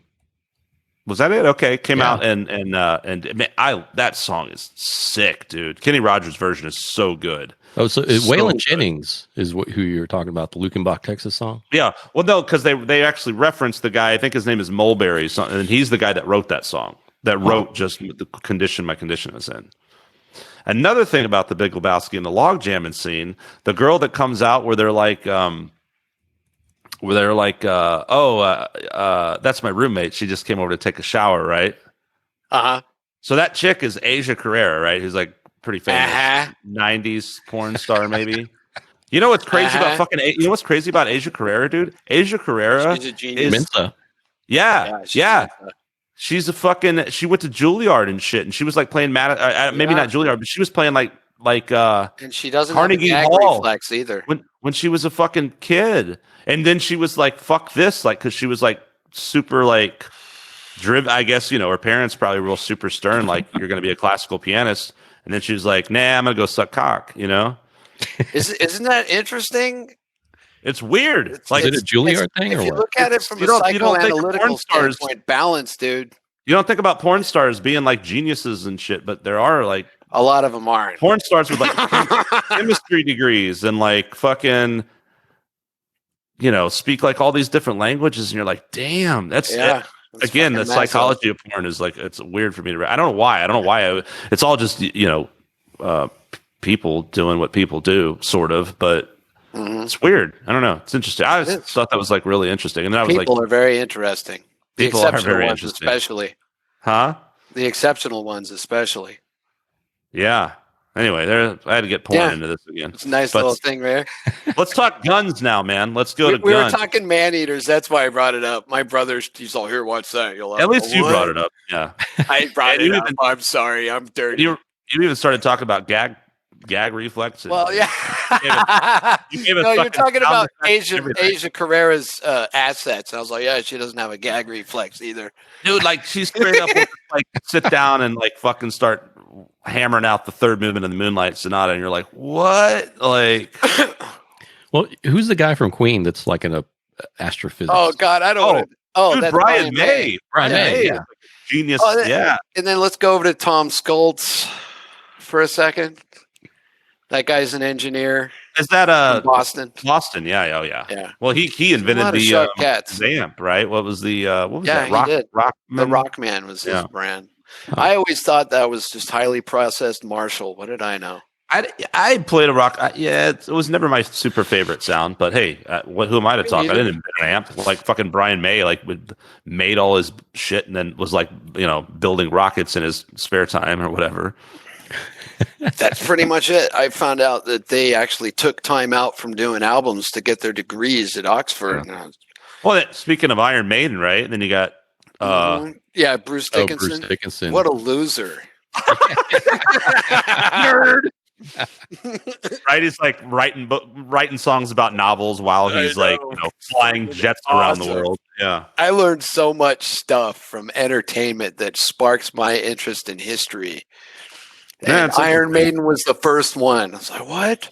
The Saxons and the what? And then now that's one of my favorite periods in history. Anyways, guns. Yeah. Bang bangs. Bang bangs. So what guns did you get this year?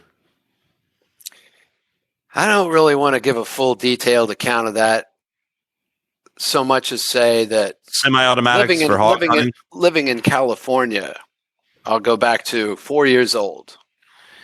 My father was a steel hauler, and he used to carry a 357 Magnum in his truck, and I knew about it because he kept it right back in the sleeper, and I'd go driving with him all the time. And I was really into guns as a little kid. The Lone Ranger, Star Trek, and Streets of San Francisco, cop shows. And for a long time, I wanted to be a cop because I liked that whole good guy, bad guy thing. I always wanted to be a good guy. And when my dad... DJ Hooker. Yeah, DJ Hooker. Oh, my God. Jeez. But anyway, there was a pivotal moment in my life when I was 4. And we're staying at my dad's future wife's house for the weekend. And I woke up before my dad, and we're in the guest bedroom. And I'm 4 years old. And I am bored out of my fucking mind. And I'm just fooling around in the room, sitting there on the floor while my dad's asleep. And I, for some reason, looked behind the end table, and I found a revolver. And I was like, cool. And I already knew how to read because my sister taught me to read. And I picked it up. And I already had a sense of, don't point it at anybody and open up the cylinder to make sure it's not loaded. And then I was thinking, cool, I can play with this. And then a second later, I was like, if Dad wakes up and sees me with this thing, he's going to have a heart attack and then he's going to kill me. So I put the gun down and I woke him up. I said, Dad, look what I found. And he said, I'm very proud of you, son. And he sat me down later that day and he took out his 357 and he basically showed me all about it. And the thing he told me was, son, you don't ever point this at anyone unless you're going to kill them. I wish more people would adhere to that goddamn. I fucking hate when people willy-nilly start doing that with guns. Like, oh, no, it's not loaded. I'm like, I don't give a fuck, dude. Don't point a gun at me. Yeah, that's elementary. Very first thing you always check, make sure if it's loaded or not. You never point it, never put your finger on the trigger unless you're ready to do damage, etc. But the thing is like that lesson happened at 4, and It's we're in amazing to me that California, and uh, in California back then it was as cowboy as Texas ever was. really. Yeah. But anyway, here's what I'm driving at as far as guns in my life go. I looked at the gun as a tool in my heart. I do not want to hurt anyone, but I understand the idea of defending yourself. And I lived a very gun-free life all my life with an attitude of balance. We need them because they have them. And you have to treat them with the utmost, in sobriety, and you have to be responsible with them, etc. And I never owned a gun. I never cared to. I never gave a shit because the life I was living was a permanent vacation. I had a killer job at AT&T. I had my own band, making my own music, doing my own albums. And life was basically get paid, get laid, play music, and move on to the next adventure experience. And then it was on my 38th birthday in Berkeley. I was staying at a girlfriend's house, and it was a wonderful day. And, there was plenty of squishy time and laughing and dancing and playing music because she's a musician too. And then at 1:00, when we're in the kitchen, her phone rang at 1:00 in the morning. And I was like, who the fuck's calling you at 1? And it turned out it was her ex-boyfriend, whom she broke up with a year prior. And he left a message, and we kept talking. I'm like, oh, he's calling you. Okay, whatever. And then the phone rang again and again. And I'm going, what the fuck's this guy's problem? And then we heard the front door going, someone's trying to get in the house. And now I'm sitting there, freshly 38 years old. And I'm like, someone's trying to break into your place. Call the police. She said, no, it's him. And there was a weird thing that happened to me. This woman, I'm at her house. She knows this man. And me being a feminist, didn't want to step all over her by saying, no, we have to do this and take charge and all that. Stand back. I'm going to be the man. And this guy left the door. And then he came to the window in the kitchen. And she said, go in there. I'll talk to him. So I found myself sitting on her bed in the dark, looking at her 5 feet in front of me, talking to this guy who says, is he in there with you? Is Marc Laspina in there with you? I'm like, how the fuck does this guy know my full name? Oh, Facebook. And then he said, would you have stayed with me if I knew how to play guitar? You know what? This is it. I can't take it anymore. You know where my will is, and you can have everything. I just can't take this anymore. And I'm sitting on the end of the bed, and my hands are shaking. I'm like, something's going to happen. I don't know what the fuck is going to happen. And then she said, no, don't try and come in. And she ran away from the window and said, I'm calling the police. And then my hands stopped shaking. I stood up, and I had to confront this motherfucker in the window. And I'm looking at him while my hands are looking at the kitchen counter, looking for a weapon, a knife. And all these thoughts are going through my head like, I don't know what this guy's capable of. I don't have a knife. If he tries to come in, I don't know what's going to happen, but it's going to be very bloody. And I don't know what the laws are. And I told him, look, you're way out of line. You need to go home and sleep this off. We're calling the police. Leave. And I looked him in the eyes, and he put his hand up to the window as though he was going to come in. And I was just like, whoa, this is fucking heavy as shit. Anyway, that happened. The police came. The next morning, I decided I'm going to get a gun. I went through everything you need to do in California to get a gun. You have to take an easy written test that says, no, I'm not suicidal. No, I'm not on any drugs. No, I'm not a criminal. And yes, I understand gun safety. And then I bought a gun And I waited the 10 days because that's the way it is over there. And I had a handgun. I think the first one I got was a Ruger P89. It's a 9mm semi-polymer, part steel, 10 round max, one in the chamber. Little creep on the trigger. Don't like it. But it was only $500.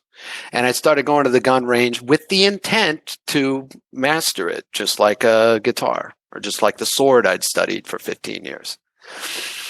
And I went through a bunch of guns out there. When I moved to Texas, I was on the 40, and I had in my possession a .357 Magnum single action revolver. And the reason why I chose that one out of all the other ones I had that I sold was, hey, I'm going to cowboy land. I'm going to take a cowboy gun. It's kind of childish, you know? But when I got here, it was so nice and so peaceful. I didn't care anymore. I wasn't thinking about getting a concealed carry permit. I was just happy to live in a place with castle doctrine.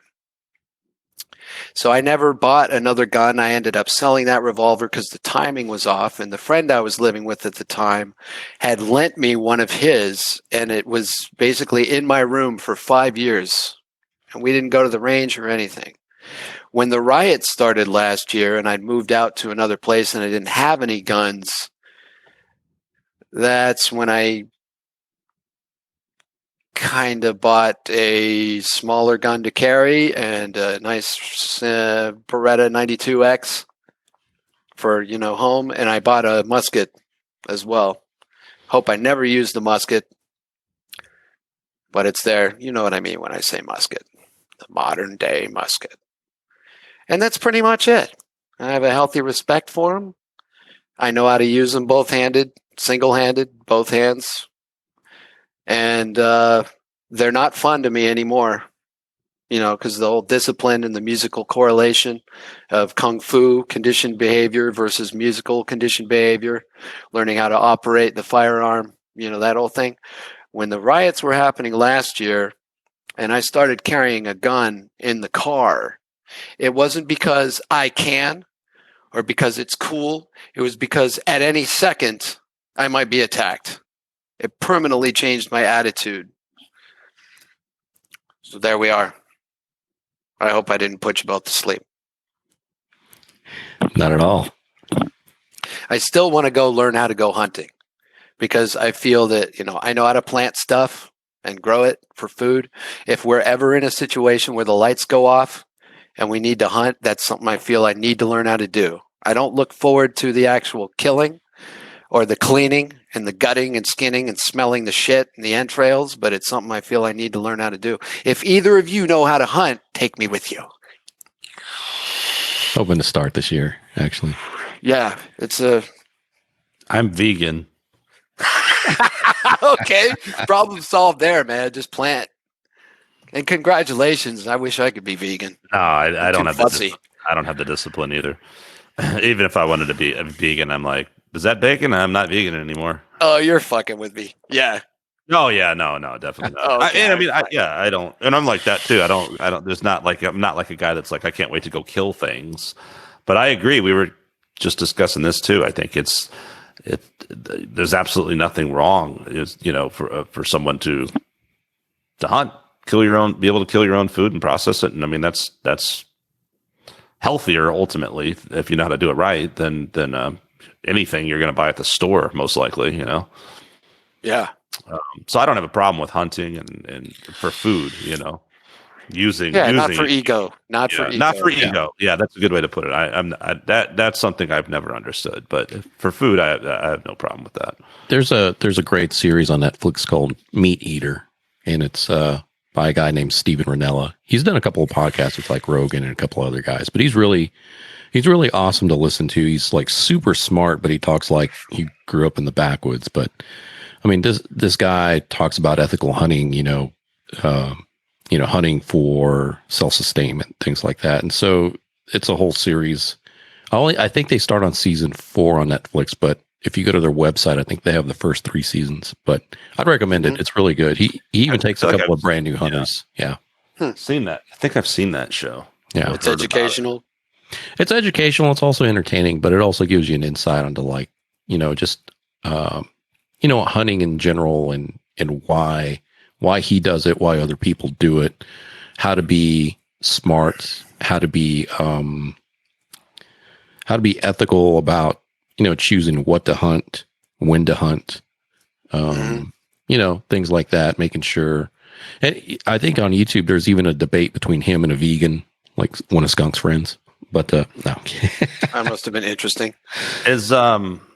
well, it's like anybody else, though, right? It's like I think a lot of people can be vegan and they're totally cool. Yeah, and other people can be like the jazz. You got a lot of guys play jazz and they're totally cool, and then that one guy is just a douche, Oh, so man, brilliant fucking correlation right there.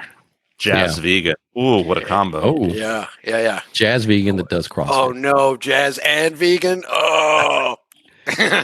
And CrossFit. Excuse me, sir. Have you heard about our Lord and Savior CrossFit? CrossFit. He has this debate with a vegan, and it's actually a really good debate where, of course, the vegan is like a jazz vegan, right? And he's talking about, he's taking this moral high ground about because he eats plants don't feel pain, and he just doesn't understand why you would go and not buy meat at a meat store or something like that, right? Something to that effect. Yeah, it's just born there. Yeah, it's just born store. But I mean, his response was really, really cool, and it wasn't condescending or anything at all. And he was basically saying, "Look, he goes, there's a lot of reasons why you go hunting. A lot of it is for, some of the hunting may be due to overpopulation of a certain animal species, right? And you have to cull the herd, right? South. Yeah. Preserve the landscape, things like that. And there's, and then, or you could argue that, by hunting a mature bull that's, 7, 8 years old, by doing an ethical, clean kill, a fast kill, you're saving them suffering later on down the road, where they could be eaten by wolves, mountain lions, things like that, and just torn apart. So he goes, that's an interesting point right there, actually. Yeah. And it's brutal as fuck when it's actually nature. Nature, yeah. And so he said, I would love to sit down and have dinner with you just to talk through this stuff. So it was a really good response. And so once I heard that, I was like, man, I got to start watching this dude's show. Is he? I'm intrigued. Does he have guests? He does. Man, I wonder if I saw famous people, right? Well, he took Rogan on his first hunt. I think I saw an episode with Peyton Manning, or no, not Peyton Manning, Drew Brees. Maybe I'm thinking of another show. I haven't seen Drew Brees. No, okay, maybe it was a different show. Yeah, he'll take first time hunters. Like he took a couple of his producers for his TV show out, two ladies, right, that never been hunting before. So he took them out, selecting the rifle, zeroing the rifle, showing them where to shoot on an animal. If it's a broadside shot or if they're kind of pointed toward you, things like that. And then they went out on a hunt. It was in the snow. He was teaching them hey, you're going to need this gear. And then basically they go out, they kill a bull and they come back, shows them how to clean it, and that's the information I need. Yeah. Yeah. And I think, Eater. Yeah, that's the name of the show. Meat Eater. Yeah. It's a great show. I love it. And I do it in the Austin area. I know there are some hunting classes that they give. I don't know how they're doing it with COVID or anything, but I need to actually do that as well. But I'm hoping maybe I do have some cousins in Colorado that go turkey hunting at the beginning of the year, and then probably around October, they're either doing deer or elk hunting. So I'm probably going to try and hit them up to get out of the house. Did you guys ever see remember the movie Food Inc.? Did you guys ever see that? Oh, it's a great movie. Right? I don't think I saw that. Really, I highly recommend that. But I remember there was a part in that movie. They're just talking about the inhumane hormones, these horrible conditions that these animals live in, and they beef them up as much as they can, and the steroids. But there was this one guy, this chicken farmer guy, and on the surface, if you're just watching it, you'd just be like, oh my God, it's so horrible, because he's just whacking heads off chickens. But he's got these free range chickens running around, living the good life, and then when it's time to go, it's just there's that instant death. They've lived a good life. They've grazed, organically. It's healthier. Just boom, done. And they never know different. And it's way more humane than so many other circumstances. consequences. Yeah. That guy that you're talking about runs a sustainable farm, and I can't remember the farm name, but he was actually on Rogan's podcast like a couple of months ago. Yeah. I can't. I'll have to look it up. I'll send it over to you. But there's the other chicken farmer in that movie, which is the lady, right? That's farming chicken for like one of the big chicken producers, Tyson or whatever is out there, right? And she was talking about that they pump so many antibiotics in these chickens that they couldn't even stand. Like they're so heavy. Yeah, they're so big and heavy and they can't stand. But I think because she has to do all that work, like, if she were to get sick, antibiotics don't work on her anymore because she's been handling all these antibiotics for the chickens. It's like, she's kind of screwed. But wow, what really, really fascinating antibiotics that she is handling them. Yeah, but that's on Netflix too. That's where I saw that. Food Inc. That's a great documentary. You guys ever read that book? Ever read that book, The Jungle? Upton Sinclair. It's about the meatpacking industry in Chicago. I forget, late 1800s or something, and just kind of the horrors and atrocities of mass production and whatnot. I just started reading that again. It's been a long time since I read that, but that's a good trippy. One. I just looked it up. It came out in 1906. Yeah. It was written before that. This is great, man. I'm getting movie recommends. Yeah. Book recommends. I've been. What? Oh, go ahead.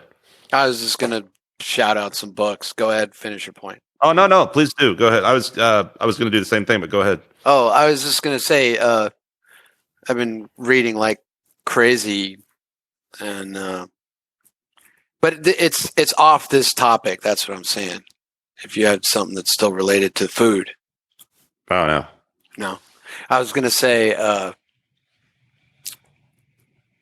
speaking of books, there's an author, Bernard Cornwell, who did a series of books based in the Napoleonic War period that takes you from 1798 to 1820 through the character of a low-born English private in the Royal Army who becomes an officer.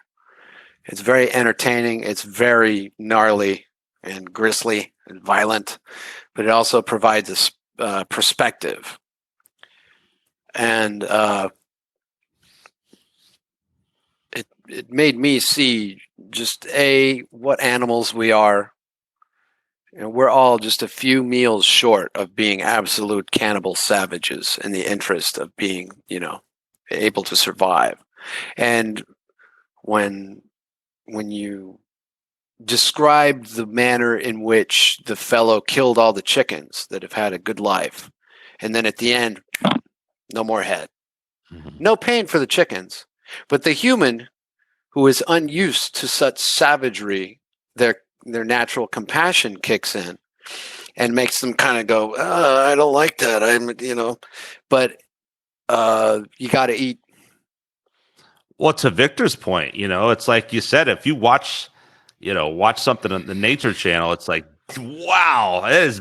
Yeah. And the animals just torn to shreds alive. Yeah. I mean, it'd be, when you put it in those terms, it's like, a quick bullet to the head is much better, You want the rest of that lower intestine, Steve? No, get away. It's all about balance.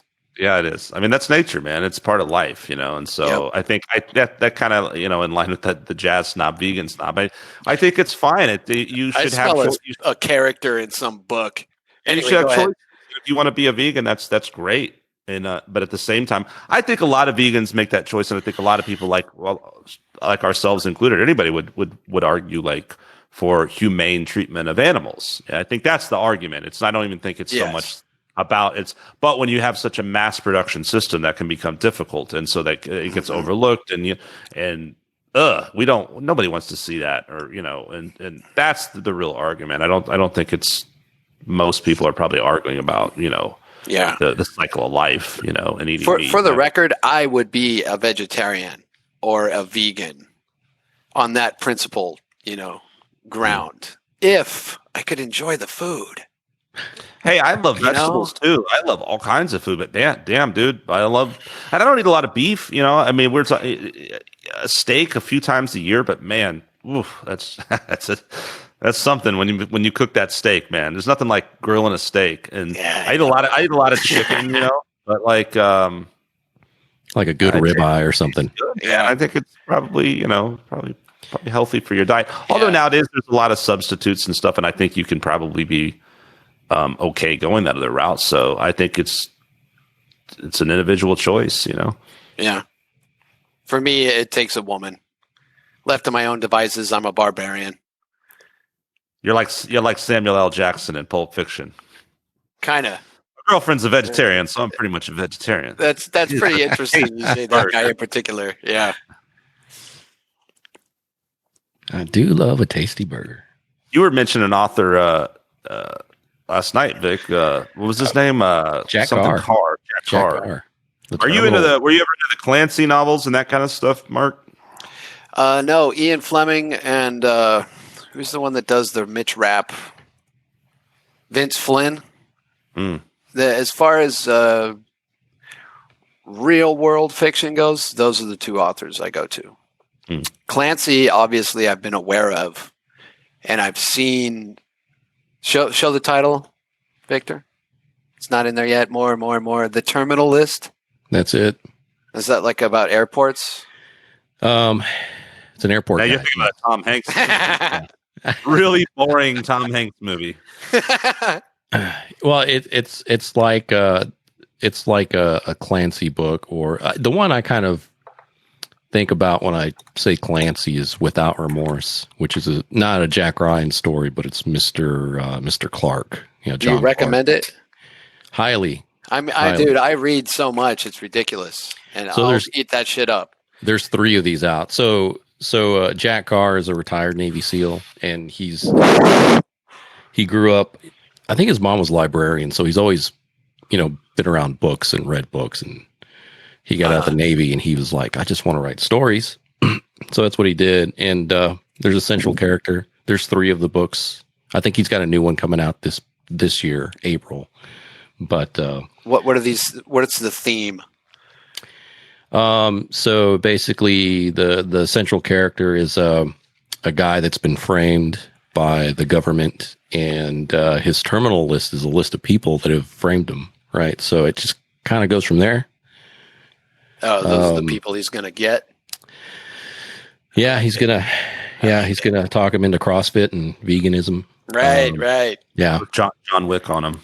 Yeah. That's what Mitch Rapp is. I highly recommend the Ian Fleming Bond novels, by the way.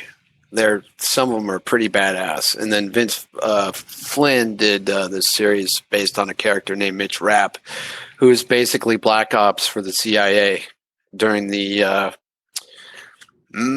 Clinton to Obama administration. Mm-hmm. And it's loose historical fiction. But there's a lot of ins and outs of that kind of world.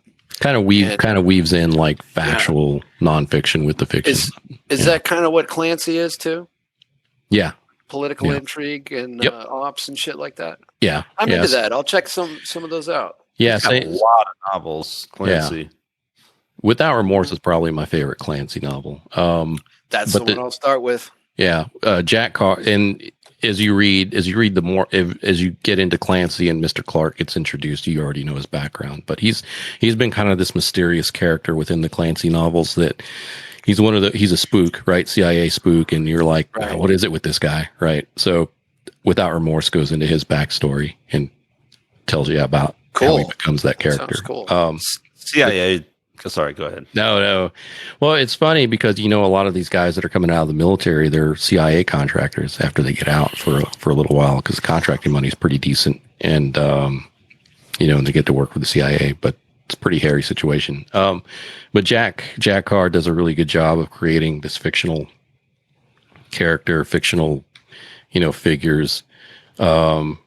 The reality part is based on the gear that they use, so it's kind of cool for him to go through and list out gear that this guy's using and all the techniques and things like that. So it's that is cool. They're fun reads, so I enjoyed them. Ever since that thing happened to me when I was 38, I've always been more of a bard, a very gentle guy, but I started taking kung fu, and before I did that, I did study the sword, and it was all a musical thing until that happened to me, and then I started getting serious about it. So that's kind of why I enjoyed the Bond novels and the Mitch Rapp novels, and I think I'm going to enjoy the Clancy novels now. Thank you.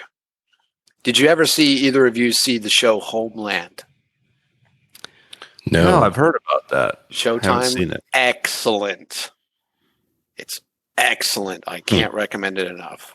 Yeah, I feel like I have heard high. Though they finished it perfectly. In high regards. That's what made it.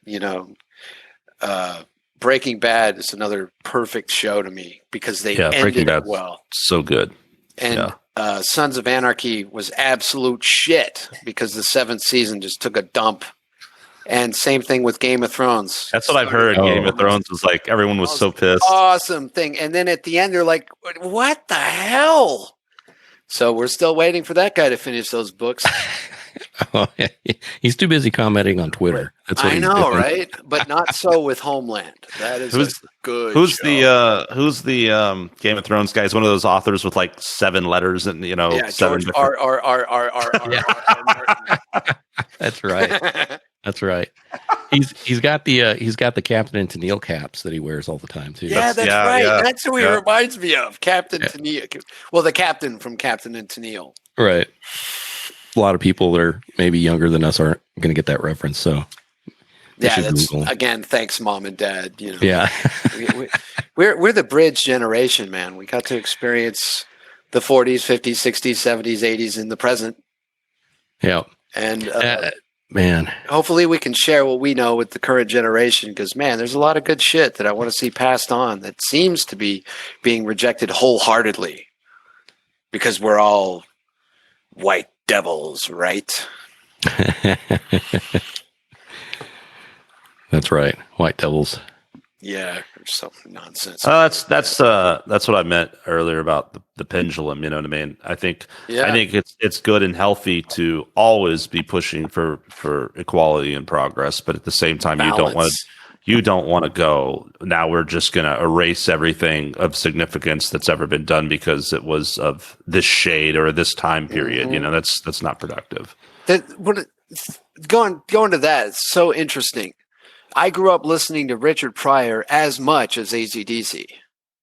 And I've got this material in my head, just like anything else. And that guy did more to bridge race relations by just telling jokes. Mm-hmm. Yeah. And that movie that came out in 1967 called In the Heat of the Night, it's a murder mystery. It's a cop drama. Yeah. But yeah, through the course of that movie, it shows the humanity of the white bigot and the successful black detective, and they both have prejudices. They both have things to be humble about. And in the end of the movie, there's respect on both sides, and the viewer comes away with a sense of humility, embarrassment, and hope. Another great movie like that was As Good as It Gets. Remember that one? Oh, won Academy Awards in '97. The Jack Nicholson one, right? Yeah, Jack Nicholson. Yeah, that's right. He's really this angry, bitter guy because he's this Manhattanite writer and he lives real comfortably, but he had a rough childhood and he just hates everybody. He just has all these slurs against the gay neighbor and his black boyfriend. But it's right. Yeah, that's right. It's hilarious in the sense that that's when a movie is brilliantly crafted because you're kind of laughing at it and it's so wrong, but then the characters grow and they see the humanity in each other and he ends up taking in his gay neighbor and becoming friends and that guy helps him get that's the way you craft a story. Middle class waitress, Yeah, it's a brilliant movie, man, and like you said, and a good message, and that's a timeless thing, but I think especially and for almost that movie, I think was maybe for sort of a gay community like very that, progressive picture back then. Yeah, like that other one might have been for racial, right?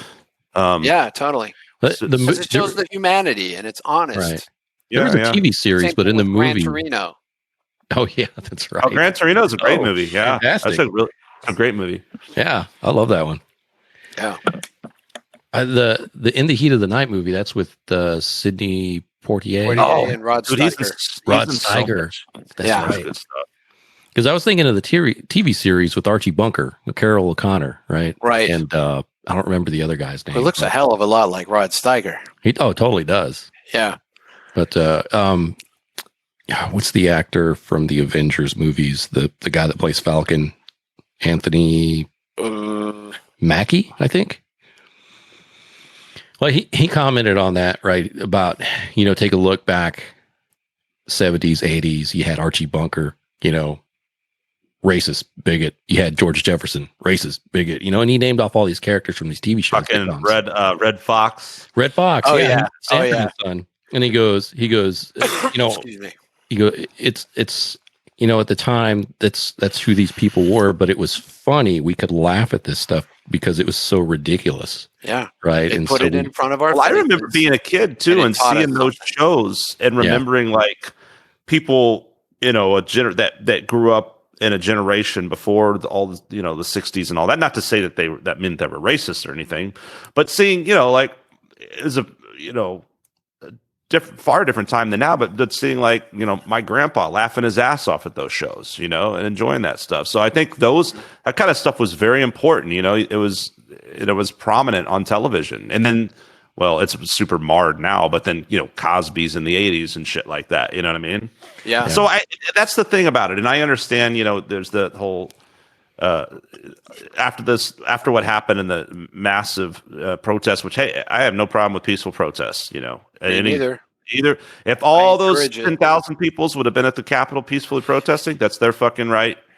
Same way with the Black Lives Matter protests. I don't care what you're protesting, you have that right. As soon as you start looting, rioting, harming other people, that is not okay. And that's why where I it gets think dangerous both is when you sides had start sabotage happen to them. acting like one is okay and the other's not. Absolutely fucking not. That's absolutely wrong. But anyway, when that kind of stuff was going on, and you're like, on the one hand, you're for it, and we want police reform, we want these things, and we push toward equality, and no one wants to see that, right? And go like, God, this is still happening. But there's bad people, there's bad cops, there always will be. It'll never be perfect. That's a fact. Yep. There's that for starters. Yep. Secondly, the way that kind of stuff gets so blown out of proportion, it's like. And I think you and I talked about this, and it's annoying because then you can't say, like, you can't call it out without someone going, "Oh, you're just a racist." No, bullshit. I'm totally for equality, but what I'm not for is all of a sudden you're pulling fucking Gone with the Wind, who was monumental for Black people, by the way, because it was the first best supporting actress. So when that happened, that was so bizarre to me. I'm going like, yeah, that was weird. So you're erasing your own accomplishments. It doesn't even make lazy. any goddamn fucking sense. It is. It's ignorance and it's lazy. Those two words. Yeah. So lazy being the Insanity, word, man. right? Mm-hmm. Everybody wants to do what's easy. Too They much don't want to do fucking the hard work. stuff. Yeah. Like I said in the beginning. And that's like, it's tripping me out too. Speaking of that, I say this humbly and easily because it's just one of my interests. I know that I'm an encyclopedia with what I'm into, more so than people that enjoy it but take it like you eat a cheeseburger and throw it away. But the things that are there to be learned, it has taken me a lot of time to accumulate all the things that I've listened to and learned. And I can't expect someone younger than me to just be like, okay, sure, I'll learn the entire Jethro Tull catalog. Or I'll go out and watch 15 movies that you watched in the span of a 10-year period. So coming to the present of like lazy and ignorant, for example, missing movies like Gone with the Wind, or Blazing Saddles. I can't believe that hung in there. Yeah, I've gone from an immature stance of just like, what the fuck, and because that's always going to be my reaction. But the way that I deal with it when I'm actually confronted with it on an individual basis is I'm a lot more patient with the person I'm talking to and a lot more understanding of this person did not go to record stores to buy the new Van Halen album year after year waiting for it. So what can I do in this moment that I'm talking to this individual at the Target checkout line to hopefully gently put them into a direction of finding out shit through the course of their life that I've done? And that's where I'll, suggest a movie like Gone with the Wind. It's still a really good movie. Blazing Saddles is still a really good movie. In the Heat of the Night is still a really good movie. And I'll have to suspend all of my frustration and sadness for the apparent loss of what you guys and I got to, have the benefit of experiencing as it came out, and just hope that those little seeds get planted one by one wherever we go. So ultimately, when we're gone, there's enough people in the percentage of the population that had that passed down to them to where they can do it again. Well, what you just said in that whole approach is what we need vastly more of, is people not going right into a situation on the attack, but just going, look, this person has had a vastly different experience. They're a different age. Maybe they're a different religion, a different color. Everything Different about parents. Everything is different. I mean, Yeah. we're both human beings. That should be acknowledged, that we are the same in that sense and we are equal. But we've had extremely different experiences, and everything about us and our background is potentially different. So you can't expect that person to relate to you and see things the way you do. And so that right there is like really the first step in communication, is just that understanding, and then go, okay, well, now let me hear about you. And I know I'm guilty of this. I'll start yelling and screaming. Me too. Me too, dude. Be quiet and listen to someone else talk, and actually take the time to listen and absorb it and think about it. Don't just, I think what so many people are so guilty of is you're not listening to a word the other person says. You're just ready to lash back out and attack them again. And I mean, I've done it, and I see it we all see it every day on social media. We see it constantly, and it's just malproductive. It gets you absolutely nowhere. There's no growth in that. And so all these quote movements, I don't want to say movements, but the people that bowel movements that sort of go really radical with it and start looking at it as an us versus them, or start to pitch it to others, and that's the wrong approach. Yeah. You should not be looking at it for an opportunity to divide and fortify your team against their team. It should be looked at as, how can we all come together and talk about this and collectively solve this problem? That's the best we can do. Yeah. Because you get mad and you think, here's one thing I'll confess. Have you guys ever read The Godfather? Mm-mm. I highly recommend that too. It's awesome. But you've seen the movie? Yeah. I don't want to get into the specifics, but you know how the movie ends. Yeah. Well, that's how you get shit done, ain't it? But it's also not how you get shit done. Not in our country. Exactly. Yeah. That is not how. And so mob rule. No, you don't want that. The only alternative is what you just proposed, or we both jointly proposed, is just communication, patience, and benevolence, and hopefully humor. And it does take time. It takes, at least in the out and about in public, where you engage in those little moments of community with strangers, every single interaction can be turned into something that positive if the time is taken. And then there's mediums like this. I don't know if there's going to be anybody listening to this, but conversations like this, put it out there. Just have it be out there. Yeah, why not? Exactly. That's the least you can do. What if someone listens to it or not? Because it's kind of like and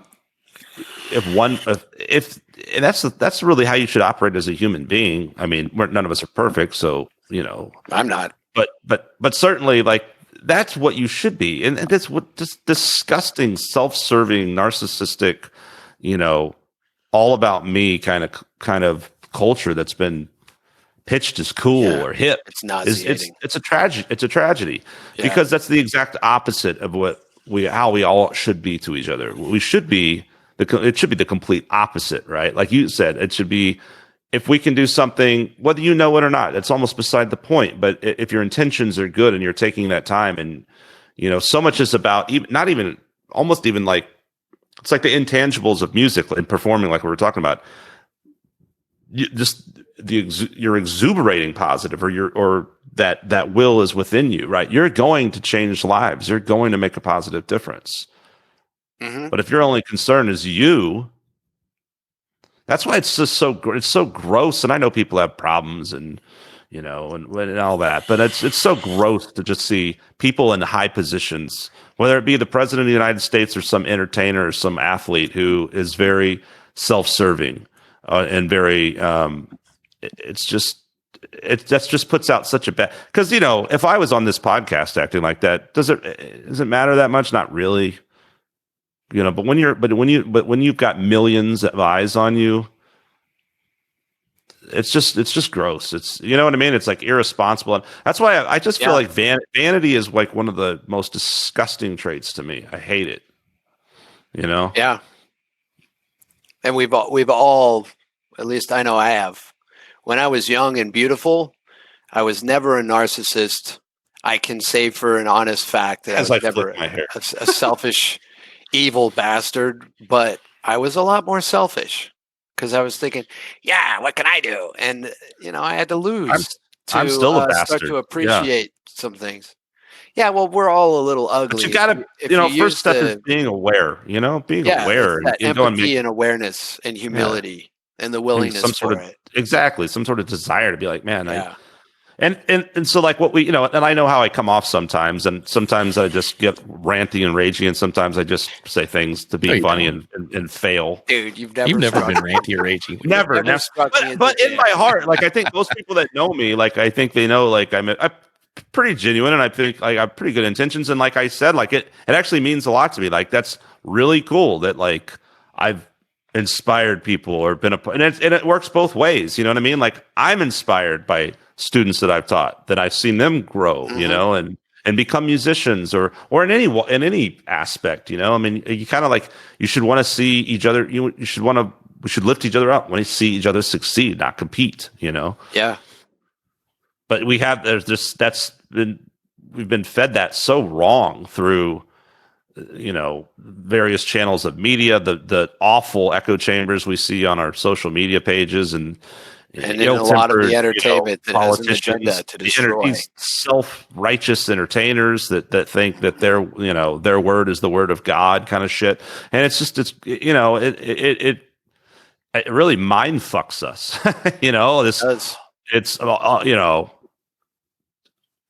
Yeah, man, it's just that's not a healthy way to function as a society. And most people, I still think that overall, there's a lot of horrible people in the world, but I still think overall, I think the majority of people are probably pretty decent people, and we all make mistakes. We're humans. We fuck each other over. We do terrible shit, but most of us are not monsters, The best of us are able to go through the different phases in life and then have moments that cause us to look in the mirror and take stock and, want to think, who am I really? And who do I really want to be? And we can be blessed by good influences and be blessed with the time to, take to learn and grow and become, better people. Or we can be, like David Lee Roth in 1981, just take a bunch of cocaine and fuck everything that moves and then die. Lost. He didn't die. I don't know why I said that. I think I've got Van Halen on the brain. So. Yeah. It is funny that you used the David Lee Roth because massive narcissist. Well, yeah. Well, and dude, I just played that up. I told you like we're doing. You were like, "Ooh, that's sacred ground." It is. I haven't heard it yet. I'm scared to listen to it. Dude, there's only two ways this can go, because that's what the Invincible Czars do. They don't. Everything is intentionally like, how can we take this bluesy, Texas ZZ Top song? Oh, let's make it a 7. It's the 7/4 bossa nova. That was fucking brilliant, by the way. Thanks. I can't take credit for any of that arranging, man. That's Josh Robbins and Henry Vines, those guys. Yeah. But I mean, brilliant. Josh is a very bright bulb. Great stuff, man. And the Christmas Time is Here that we did was fun as hell. But yeah, these Van Halen songs, dude, we're doing like 4 as far as I know.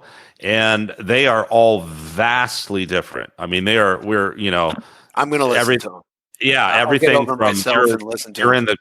you're in the Caribbean at a resort to just a and so we're putting out the first one is going to be Ain't Talking About Love, which I'm singing on, and it's just detuned and slow and sludgy and gross, and I kind of was like, I got this like Mustaine meets Peter Steele vibe for some reason, and so it's pretty cool. It's definitely different, and there's been responses to whatever Josh posted. Like, people are either gonna be like, "This is fucking awesome," or "This is fucking horrible. How dare you?" You know what I mean? It's different enough to be not recognizable at first. It'll be something that I'll be into. Yeah, it's definitely taking liberties. But I mean, so we just shot the video, and different. I was like, "What's that?" That thing in 7, the ZZ Top thing. Yeah, it had the and then a violin. So that all started because Phil. Yeah, that all started because Phil was doing violin solos of classic rock songs, and Josh was like, "Man, we should cover that." And then we were like, "Well, let's." And then obviously Eddie Van Halen passing was huge for every musician on the planet practically. So, Josh is a huge Van Halen fan, and so that's where that idea came from. And I never in a million years, I'm almost embarrassed to say it because I'm not a David Lee Roth fan, but I've kind of warmed up to it. And I love a lot of that old Van Halen stuff more than I used to. I've always liked 1984. That's a great album. And I always liked Pound Cake, and certain songs are just great songs. More than anyone else, it took him dying to really rein me in. Yeah, no, I couldn't figure out who my favorite band was. I thought it was the Scorpions for a while, and I adore them, but it's really Van Halen. Yeah, I mean him and just like Vinnie Paul and Dimebag, what Alex and Eddie did is really, really special. Yeah, yep. They somehow took, man, speaking of jazz, they somehow took rock and roll and made it progressive as fuck, and then got this crazy kooky narcissistic game show host wannabe David Lee Roth, flying around doing jump kicks and spandex, and somehow you just had this. You have to read Running with the Devil. You have to. Or you have to listen to the audiobook. It is so fucking good. It's ridiculous. Oh, okay. I read Sammy Hagar's book. That book's great too. I should read that one. Yeah, it'll take you. Sammy Hagar's crazy, man. That guy has so many businesses. That guy's he's smart motherfucker, man. Yeah. He never let it get to his head. No, I'm gonna. He seems like the kind of guy. And he seems like the kind of guy, like if you were just sitting at a bar, he'd just have a conversation with you. Like, not like, I'm the singer. I was, just like, hey, what's going on? He does said seem it like best where he said he's crazy, but he's user-friendly. David Lee Roth is not user-friendly. Yeah, David Lee Roth is just great way to put it. So when we shot this video, man, I was like, you know what? I'm going to totally go all the way with this. And to wear the spandex. It's one of my favorite videos. Oh, shit. I'm going to listen to that when I get off, when we're done with this. Now I'm excited. Shit. Yeah. Wait for the video, man. It's fucking gold, dude. Fuck yeah. Yeah. But yeah, Van Halen, I actually, and then Josh put together a playlist, and because some deep cuts, I've gone back and listened, like a lot of people I'm sure have, listened to more Van Halen than I ever had before, and I have a even deeper. Of course, everyone's like, well, Eddie Van Halen. No one's going to be like he's a shitty guitar player. If you do, if you meet that person, beat him up. Well, you know what that kind of person is, and I know people like this. And they're still my friends. I mean, I'm not going to not be friends with somebody, but they're the guy that says, it's like that one guy for the Satriani guy, right? Like anyone who's like, oh, Eddie Van Halen, whatever, or the guy that tries to say, Hendrix sucks. It's impossible to have that attitude. It's the same guy that's like, oh, the Beatles suck. Right, no, I know, right? No. Is wrong with you? You need a shrink. Honestly, dude, that's you might as well say black people suck, or it's like, or pizza sucks, or something. I hate having orgasms. Well, it's just inaccurate. You know what I'm saying? Exactly. I don't like to come. Dude, it's like saying the Beatles from me. Saying the Beatles aren't relevant is just ridiculous. It's just ridiculous. Yeah, ignorant. It's just because it's not. They were so I understand maybe if you heard I Want to Hold Your Hand, and that's what you thought the Beatles were. That's back to your point about young people. When if someone doesn't know any better, you gotta cut them slack. But if you're a 40-year-old dude who's like, the Beatles suck, it's like, man, you were abused or something. Agree with you there. Yeah. That was somewhat way. Let's go there just for a second. that's funny. The roots of things and the envelope. I'll preface it like this. The envelope that is being pushed across the table, right? They're always pushing the envelope, that expression. Let's go to Elvis Presley on the Ed Sullivan Show. They're not allowed to show him from the waist down because of his hips. Everyone's going batshit crazy because that guy's acting like he's being electrocuted when he dances. Well, now that is so banal and passe and quaint. So go to the Beatles. They come out and they do I Want to Hold Your Hand. And it's just girls are going out of their fucking minds. And we've had so much stuff since then that anyone who'd never heard the Beatles before but has consumed anything recent, I could see them having a reaction like, what's the big deal? Unless they have the perspective of that had never been done before. And everything you're hearing is something that they could walk into this room and do in front of you without any help. But another That's thing, what's special about it. You're so right about that. But what is also weird is I think that we all had the same experience, and maybe you go through your teen years and it's like maybe you don't. It doesn't seem cool to like the Beatles or something. Whatever, I never had that prejudice. You know what I'm trying to say? Like you're trying. I mean, it was something country. cool. I'll say country. You know, because the Beatles have always been relevant, and they still are. Like country. Yeah, exactly. Like that kind of thing. Yeah. But so I understand. Like, but what I've noticed, and it's still the same with kids today, and that we had the same experience. Like when I was a kid, we didn't know what it was. It was good. We knew it, and we sang along. It sounded cool. I like I heard the Beatles, and I liked it. And I heard the Doors, and I liked it. You know, it's like, I don't know. You know, I mean, maybe your little brain just likes whatever it absorbs. But that's what also when they say those are the most formative years. That's why, it's so important to educate the young. Yeah, for sure. When I was 3 years old, variety, I was watching Star Trek, playing chess, rudimentary, and listening to the Doors. What if every kid was exposed to that then? I think every kid should be exposed to a wide variety of music, of food. You know, that's key right there. And let them understand that it's a big world with a lot of different styles and tastes and cultures, and I think that's like probably the biggest thing you can do as a parent, and instill confidence. I think don't be a little shithead, arrogant little douche, but you gotta believe in yourself, and you gotta go. Life's gonna knock you down. You gotta get back up and keep going. Yeah. That's another huge subject. Be respectful of everybody. I was thinking about the difference between now and, when we were little kids. I was thinking about my first day on the playground at first grade. People were playing this game called kickboard, where you kick the ball against a board and there's a line. You can only allow one bounce and you can't kick it out of bounds. And I felt this innate sense that nobody told me about, that if I'm going to fit in with these kids, I better be able to at least have the confidence to try and do that successfully. And so I was filled with this sense of I want to prove it to myself that I can. And that mindset was all over the place. And it runs in direct contrast to today, at least from what I've heard and what I can, look into, of the idea of, no, don't play dodgeball because it hurts people. I think dodgeball is a very good game. As long as people don't turn cruel with it, It is a great way to instill a sense of self, accomplishment.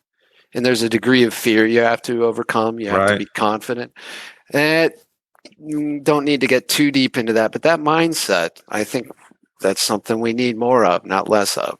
And I think that mindset is being pushed away. I think it needs to be not everyone's a winner. It needs to be you don't always win, and that's okay.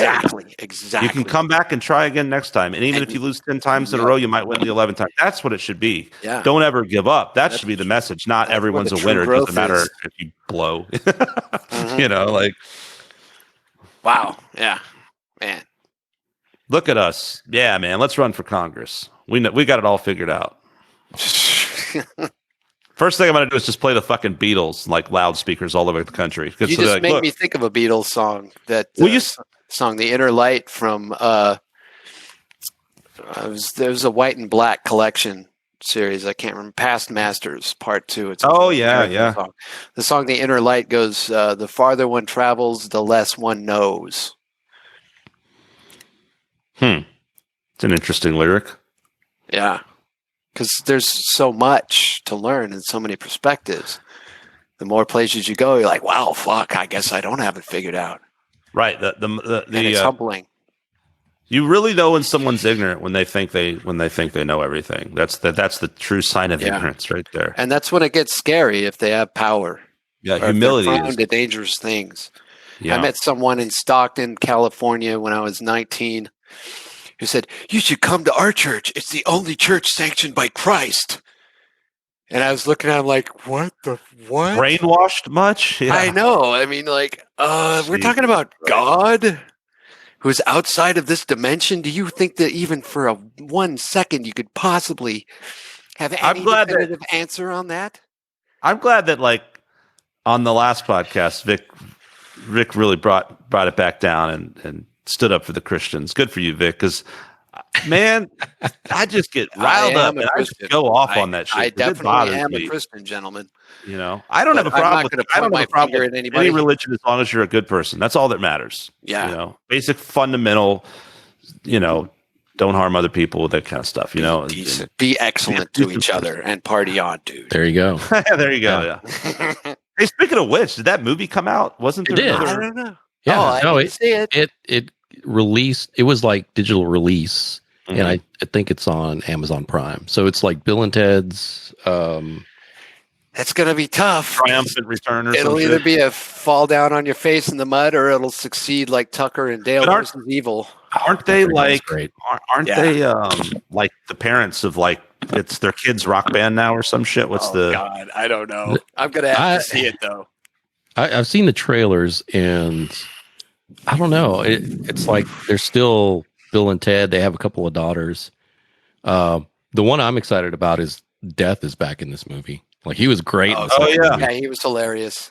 I think it was William Sadler, I think, is the guy that played him. I remember being happy about that sequel with Death in it because Megadeth put a song in it, and I was like, "Oh yeah, Go to Hell." Song. Yeah. Oh, do they have a song? Do they have a song in the new one too? No, I was just that you reminded Go to Hell. me. That was a great sound. There's a lot of cool stuff on that soundtrack. Yeah. That and the Last Action Hero soundtrack. That was a great soundtrack, man. We could probably Butthead was a good soundtrack. They had 99 Ways to Die was on that one. Megadeth had a lot of. Here's another movie with a killer soundtrack, and the movie is great because of the soundtrack. An American Werewolf in London. The dude's turning into a werewolf, and he's in agony. He's like, "Oh Jesus!" And the song "Bad Moon Rising" starts playing. How perfect is that? Well, CCR. That was like an early 80s movies, right? 81. Yeah. 81? Okay. And it's still badass. That's not a deep about it. I'm probably just thinking this because of the Thriller video, which John Landis did. That's not a John Landis movie, is it? I don't think so. No, it was just a one-off. It was like The Thing. Well, Thing was Carpenter. And right, I'm just saying it was another one of those movies that came out from out of nowhere. Yeah. I was like, holy shit, they killed that one. Knocked it out. Yeah, I remember seeing that. I only saw that for the first time 3 years ago. You said earlier, back to music, you had said something about what's your favorite Beatles album. I think you were asking Vic. Yeah, I was asking both of you. And have you done acid? I've never done acid, actually. No. I did. I will say, like, now. I'm just wondering. If I'm too old to start doing a bunch of drugs now. Like, whatever I've done, and now I'm good with, like, some edibles, But, like, man, this was I have to say my coolest album listening Beatles experience was, and if I had to say a favorite Beatles album, that's tough, but I would say Abbey Road. Like, that's just a brilliant masterpiece of an album. Mm-hmm. And I mean, having said that, then I'm also going like, oh my God, but Pepper and Rubber Soul and Revolt, they're all great, Yeah. So, but I actually listened to, there's this dude that a really good friend of mine used to be roommates with, and he's an older guy that worked on all these Disney pictures way back in the 50s. Who knows, man? But he worked on all these as an animator, right? Mm-hmm. Worked on all these classic movies. Harryhausen? Cool.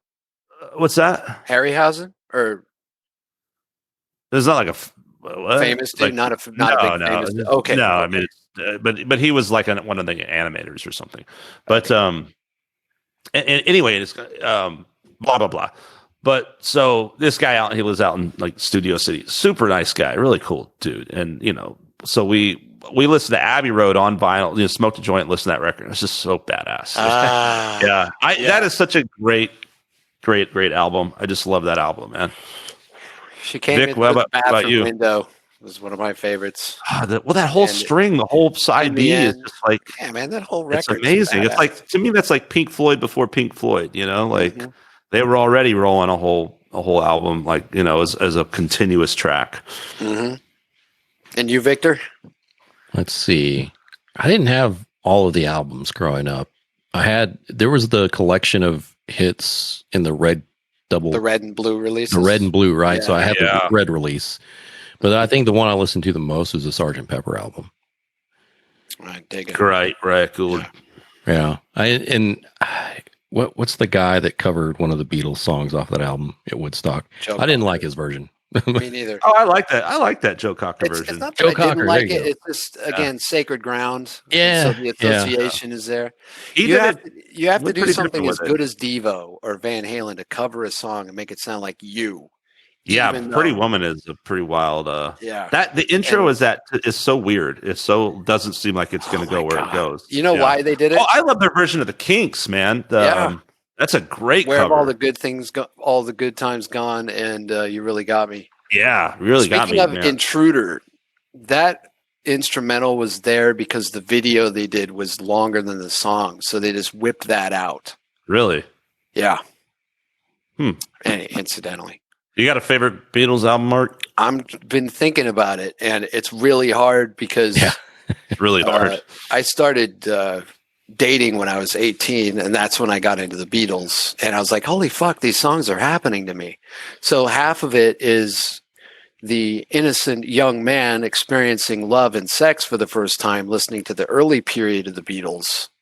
And then the other dude that's the rock musician who's getting into acid and learning how to play Jimi Hendrix and listening to the Doors, in a very different state. And then I get into the Beatles and I hear Blue Jay Way, and is that on Let It Be? No, that's from Magical Mystery Tour. Yeah, okay. And the song from Yellow Submarine, Only a Northern Song. Holy shit, that's magic.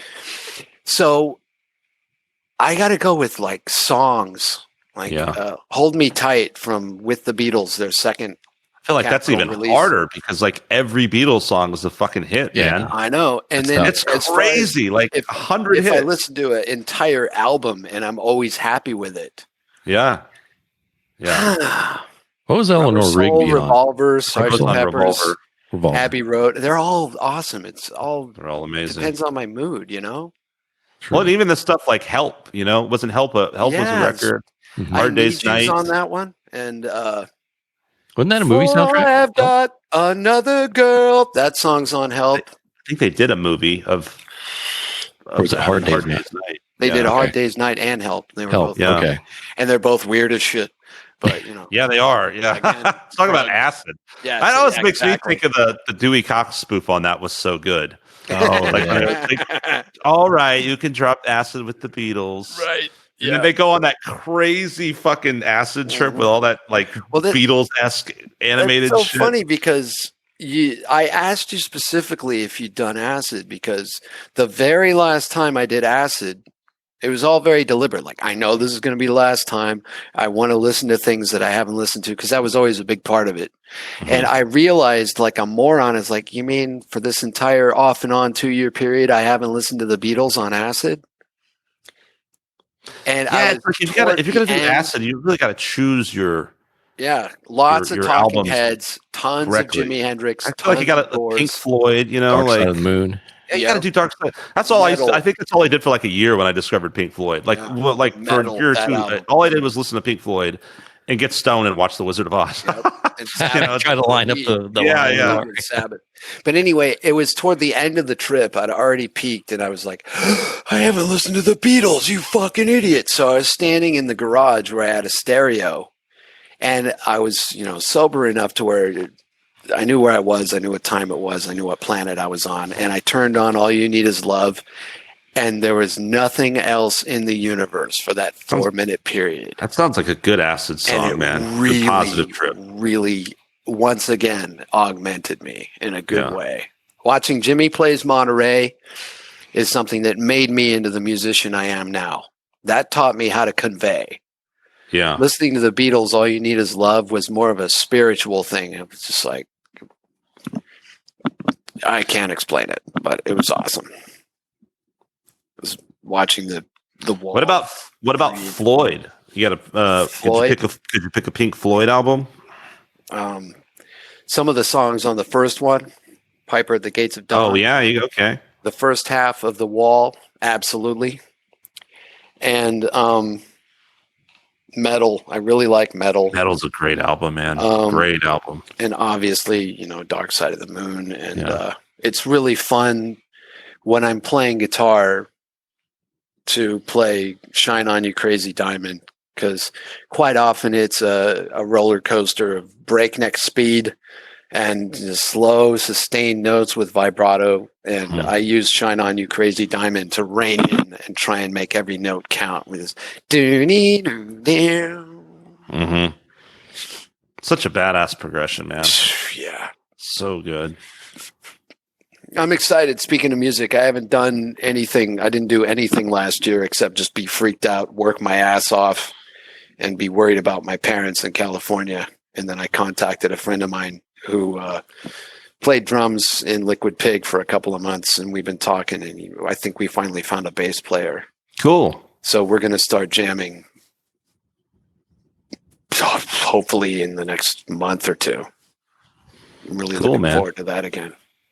Yeah, I'm just at a point where I'm excited and relieved that like a lot of things that have been kind of recorded and sitting around in 2020 kind of fucked everything up, but that's okay. I mean, whatever. And then some of the stuff that I ended up starting and collaborating with throughout that year are like a lot of these things are finally going to, be released. And I'm just like, oh, cool. New music to have out, Speaking of that, you released a song last year that was very jazzy and reminded me of Louis Armstrong. Oh, that was thanks. Really beautiful, Skunk. Thanks, man. That was really good. Yeah, dude. Well, I got in this songwriting group a few years ago, and it's been really cool. And you kind of put your feet to the coals. And you're like, shit. There's like once a year where it's like, okay, you do this thing where you have to write a song and I think I'm yet to have like actually finished all 4 on time, but I got like 3 of them in or something. But so I've probably written about 6 songs or so through it, and they're all pretty different style of songs. It's a lot of them are just cell phone. That's how that started. It was me. I was like, what I'll do sometimes, I'm like, I don't want to write. I want to try to like really write something different. You know what I mean? And so I was like, I want to try to write something that's more like, that started as me sort of like trying to write like almost like a jazz standard, And so it's a very jazzy progression.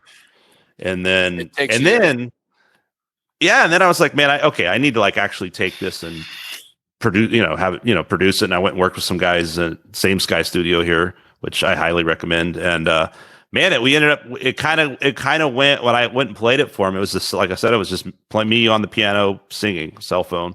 And they were like, oh, cool. We're getting like some of the names that came out were like Harry Nielsen, Randy Newman. And then we kind of went with like that vibe meets jazz standard and Sinatra, but then it was like vocally, it was like, where does this go? And then the Tom Waits just happened, like try it lower. And I was like, oh, that's it. So yeah, that was fun, man. I got a couple more, I really like writing in different styles. I really like being in like different bands for that reason too. It just keeps it really interesting. Speaking of that, that's funny. I love heavy metal, but I'm not angry. I love, I could totally be in a great mood and like listening to like brutal music. I love Obituary and Death, but I don't want to go. I'm pissed off. Yeah, I listen to. It's like you don't want to be the Slayer guy who's just like, "Do you listen to Slayer, bro? You better listen to Slayer. I'm gonna fuck fucking punch you. It's like, no, man, not cool. There are other. I'm gonna send you my Slayer story on your phone.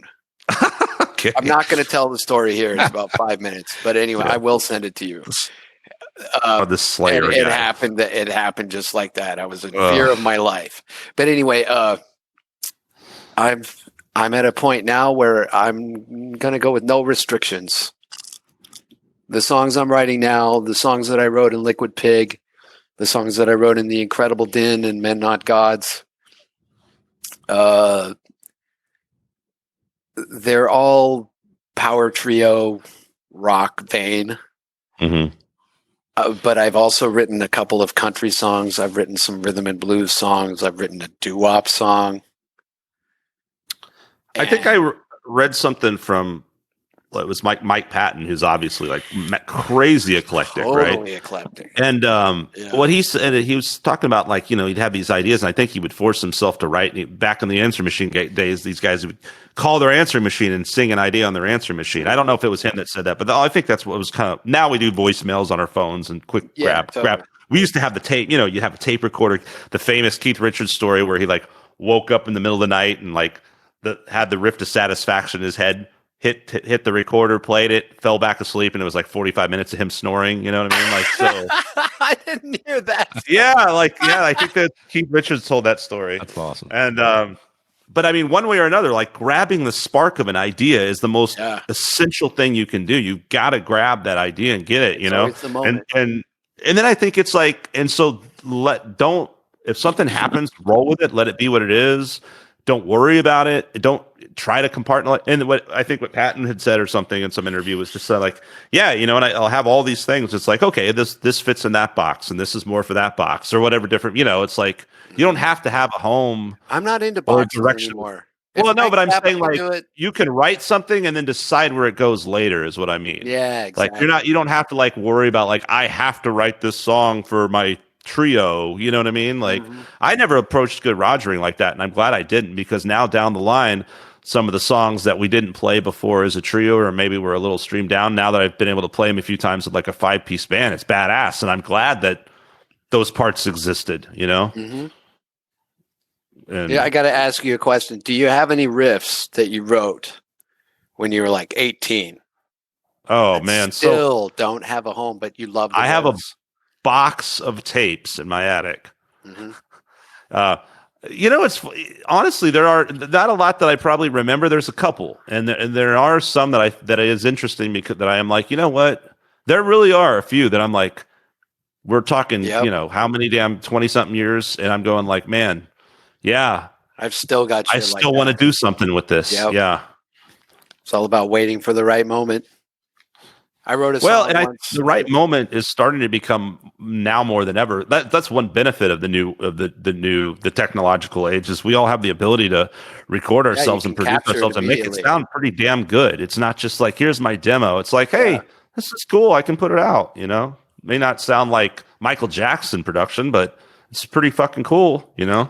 And just getting the idea in the air, and when you get in the room with the people that you're playing with, you can refer to it and recapture the moment. That reminds me. Gotta have your ideas song down. I wrote where I was sitting out on the sidewalk in front of the house on a summer day with my acoustic guitar working on one song, and I was wearing shorts, and a fly landed on my knee, and it was distracting, and I got pissed, and I brushed it away. And then I did it a second time, and I brushed it away. And then it did it a third time, and I got pissed, and downward with my fingers, I brushed very hard against my leg, but my hand kept going and slammed into the sidewalk. And I was in agony. And I wrote a song called The Flies in that moment. And it was great. That's how it works. That's kind of what I mean by the moment. That's how it should be. I didn't have a phone to record a moment. I'm in the shower. I have to get out and go do into the thing and then listen to it later. So, I mean, that's the thing. It's like I have 3 different iPhones at this point. Each of them probably has like a 200 voicemails on them. I've got a box of fucking cassette tapes, all 16 to 90 minutes. I mean, you could probably got 1,000 hours of ideas, and maybe, maybe 50, 100 of them exist, if that. It's like Not Bill even. Cosby said to Jerry Seinfeld, if you write every day, 10% of everything you write won't be shit. You know, we all have these banks of things. You go through them, you're like, not so much. Oh my God, what's that?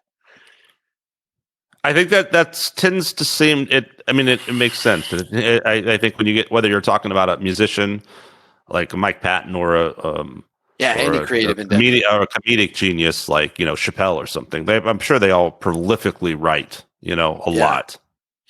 I'm not going to call Bill Cosby a genius. I always thought he was overrated. He was. Now that I love that guy. rapist, I've got his records in mono, and I've accepted that he did what he did.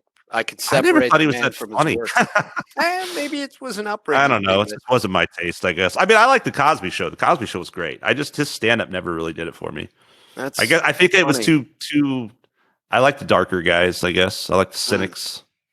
I like Hicks and Carlin, and I like definitely Dennis Stanhope. Oh yeah, Dennis Stanhope, dude. Stanhope. I listened to a lot of him last year. He's great, man. You hear the one he's talking about Siamese twins? I don't think so. You want to hear it?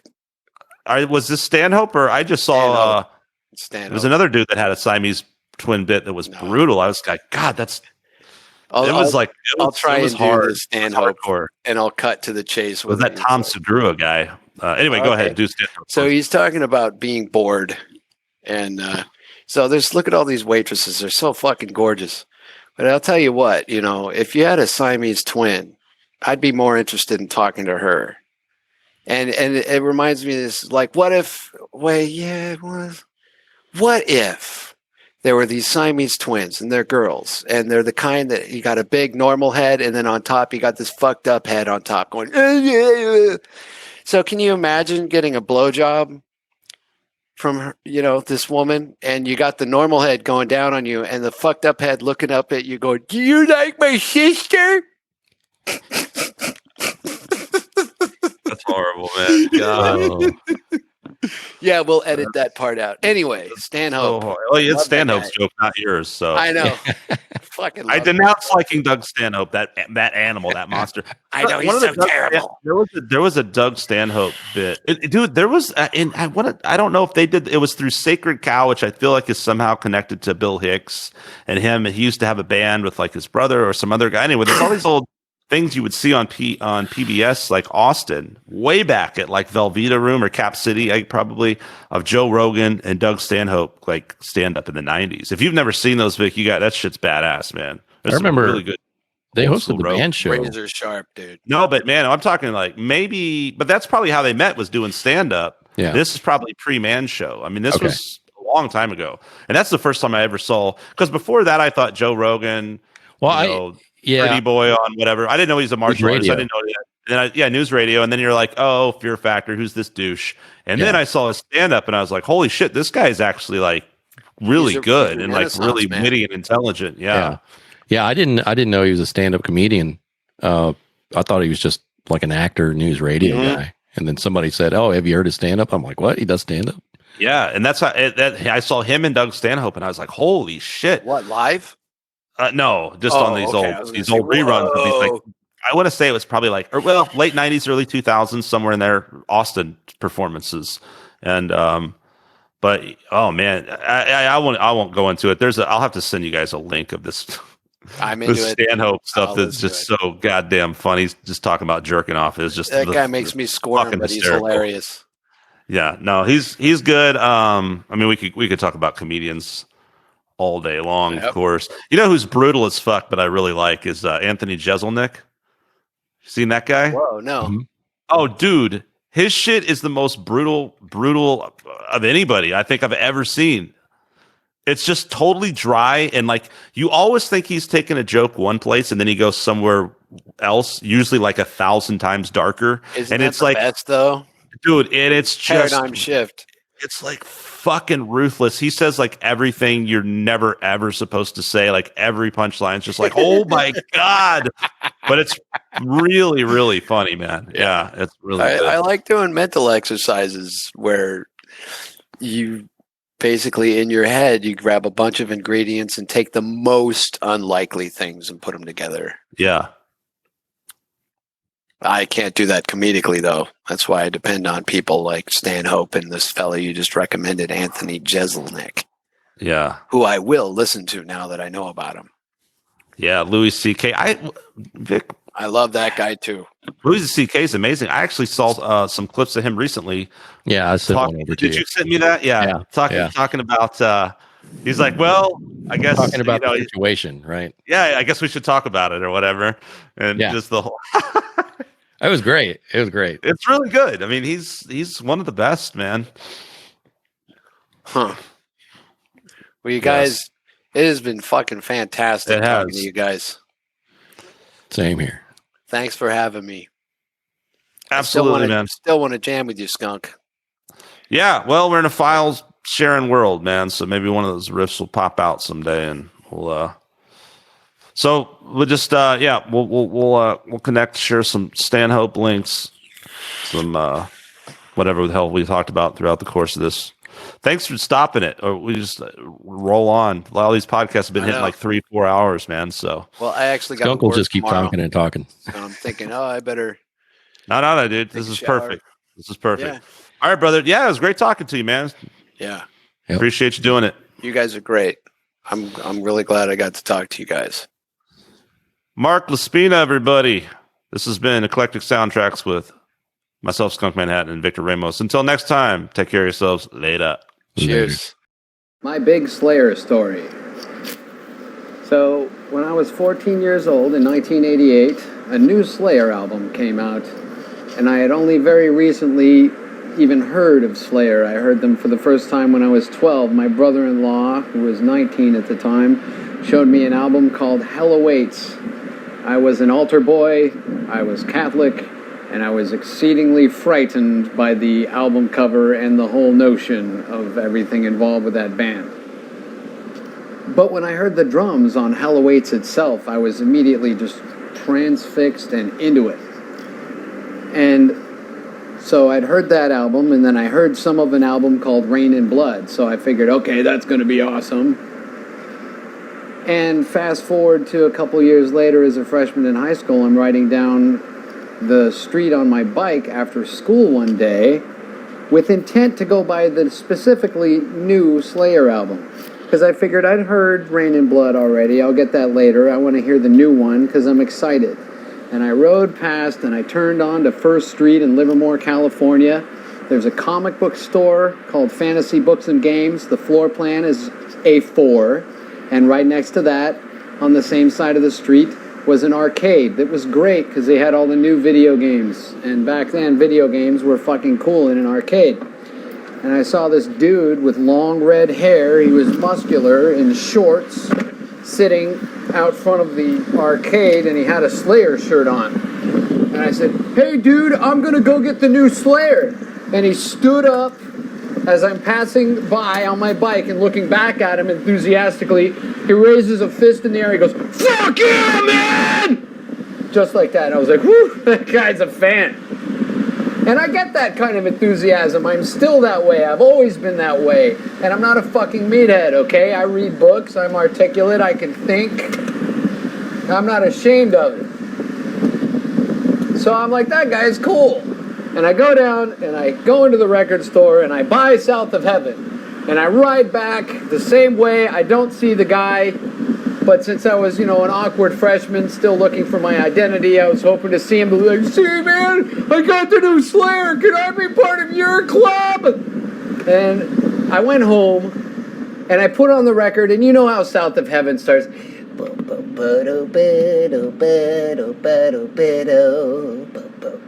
It's fucking slow.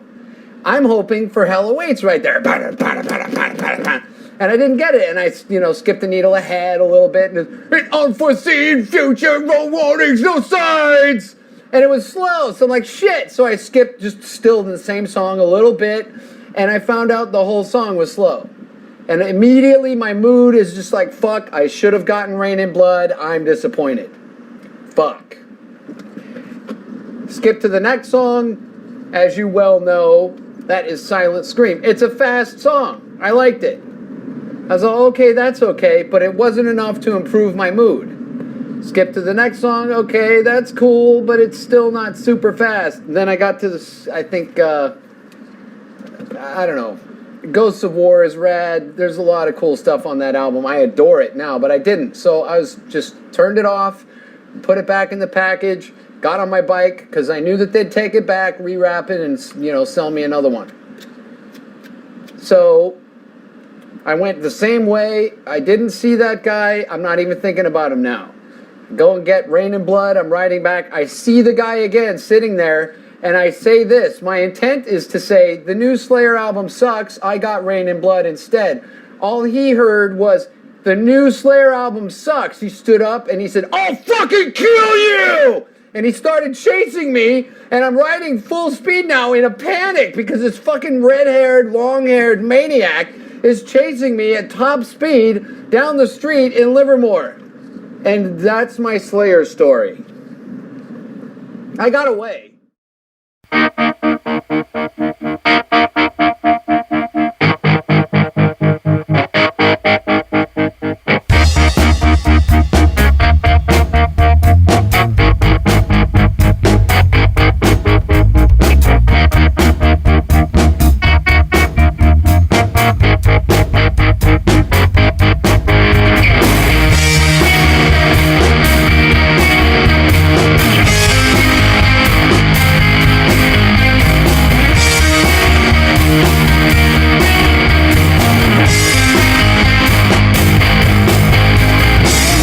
Just a baby on the day that he was born, like the rest of us. His mama held him close and told him someday he would learn how to get along in this world. His first few meals his mother weaned him on milk, but she knew his day would come. And on his third birthday, like the rest of his tribe, he was set before his first taste of the meaning of his life.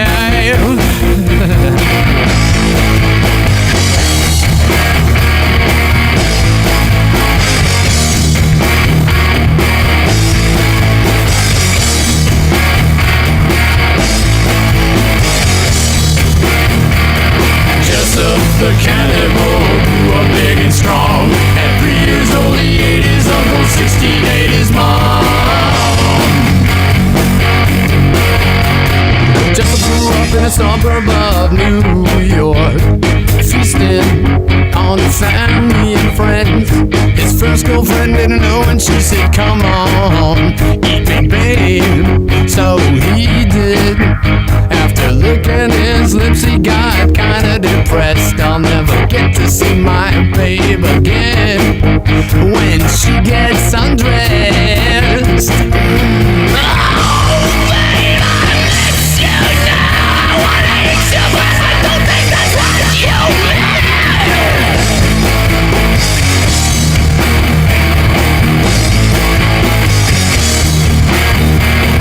Jessup the cannibal cried himself to sleep that night. His first love was gone with an aftertaste. Not right.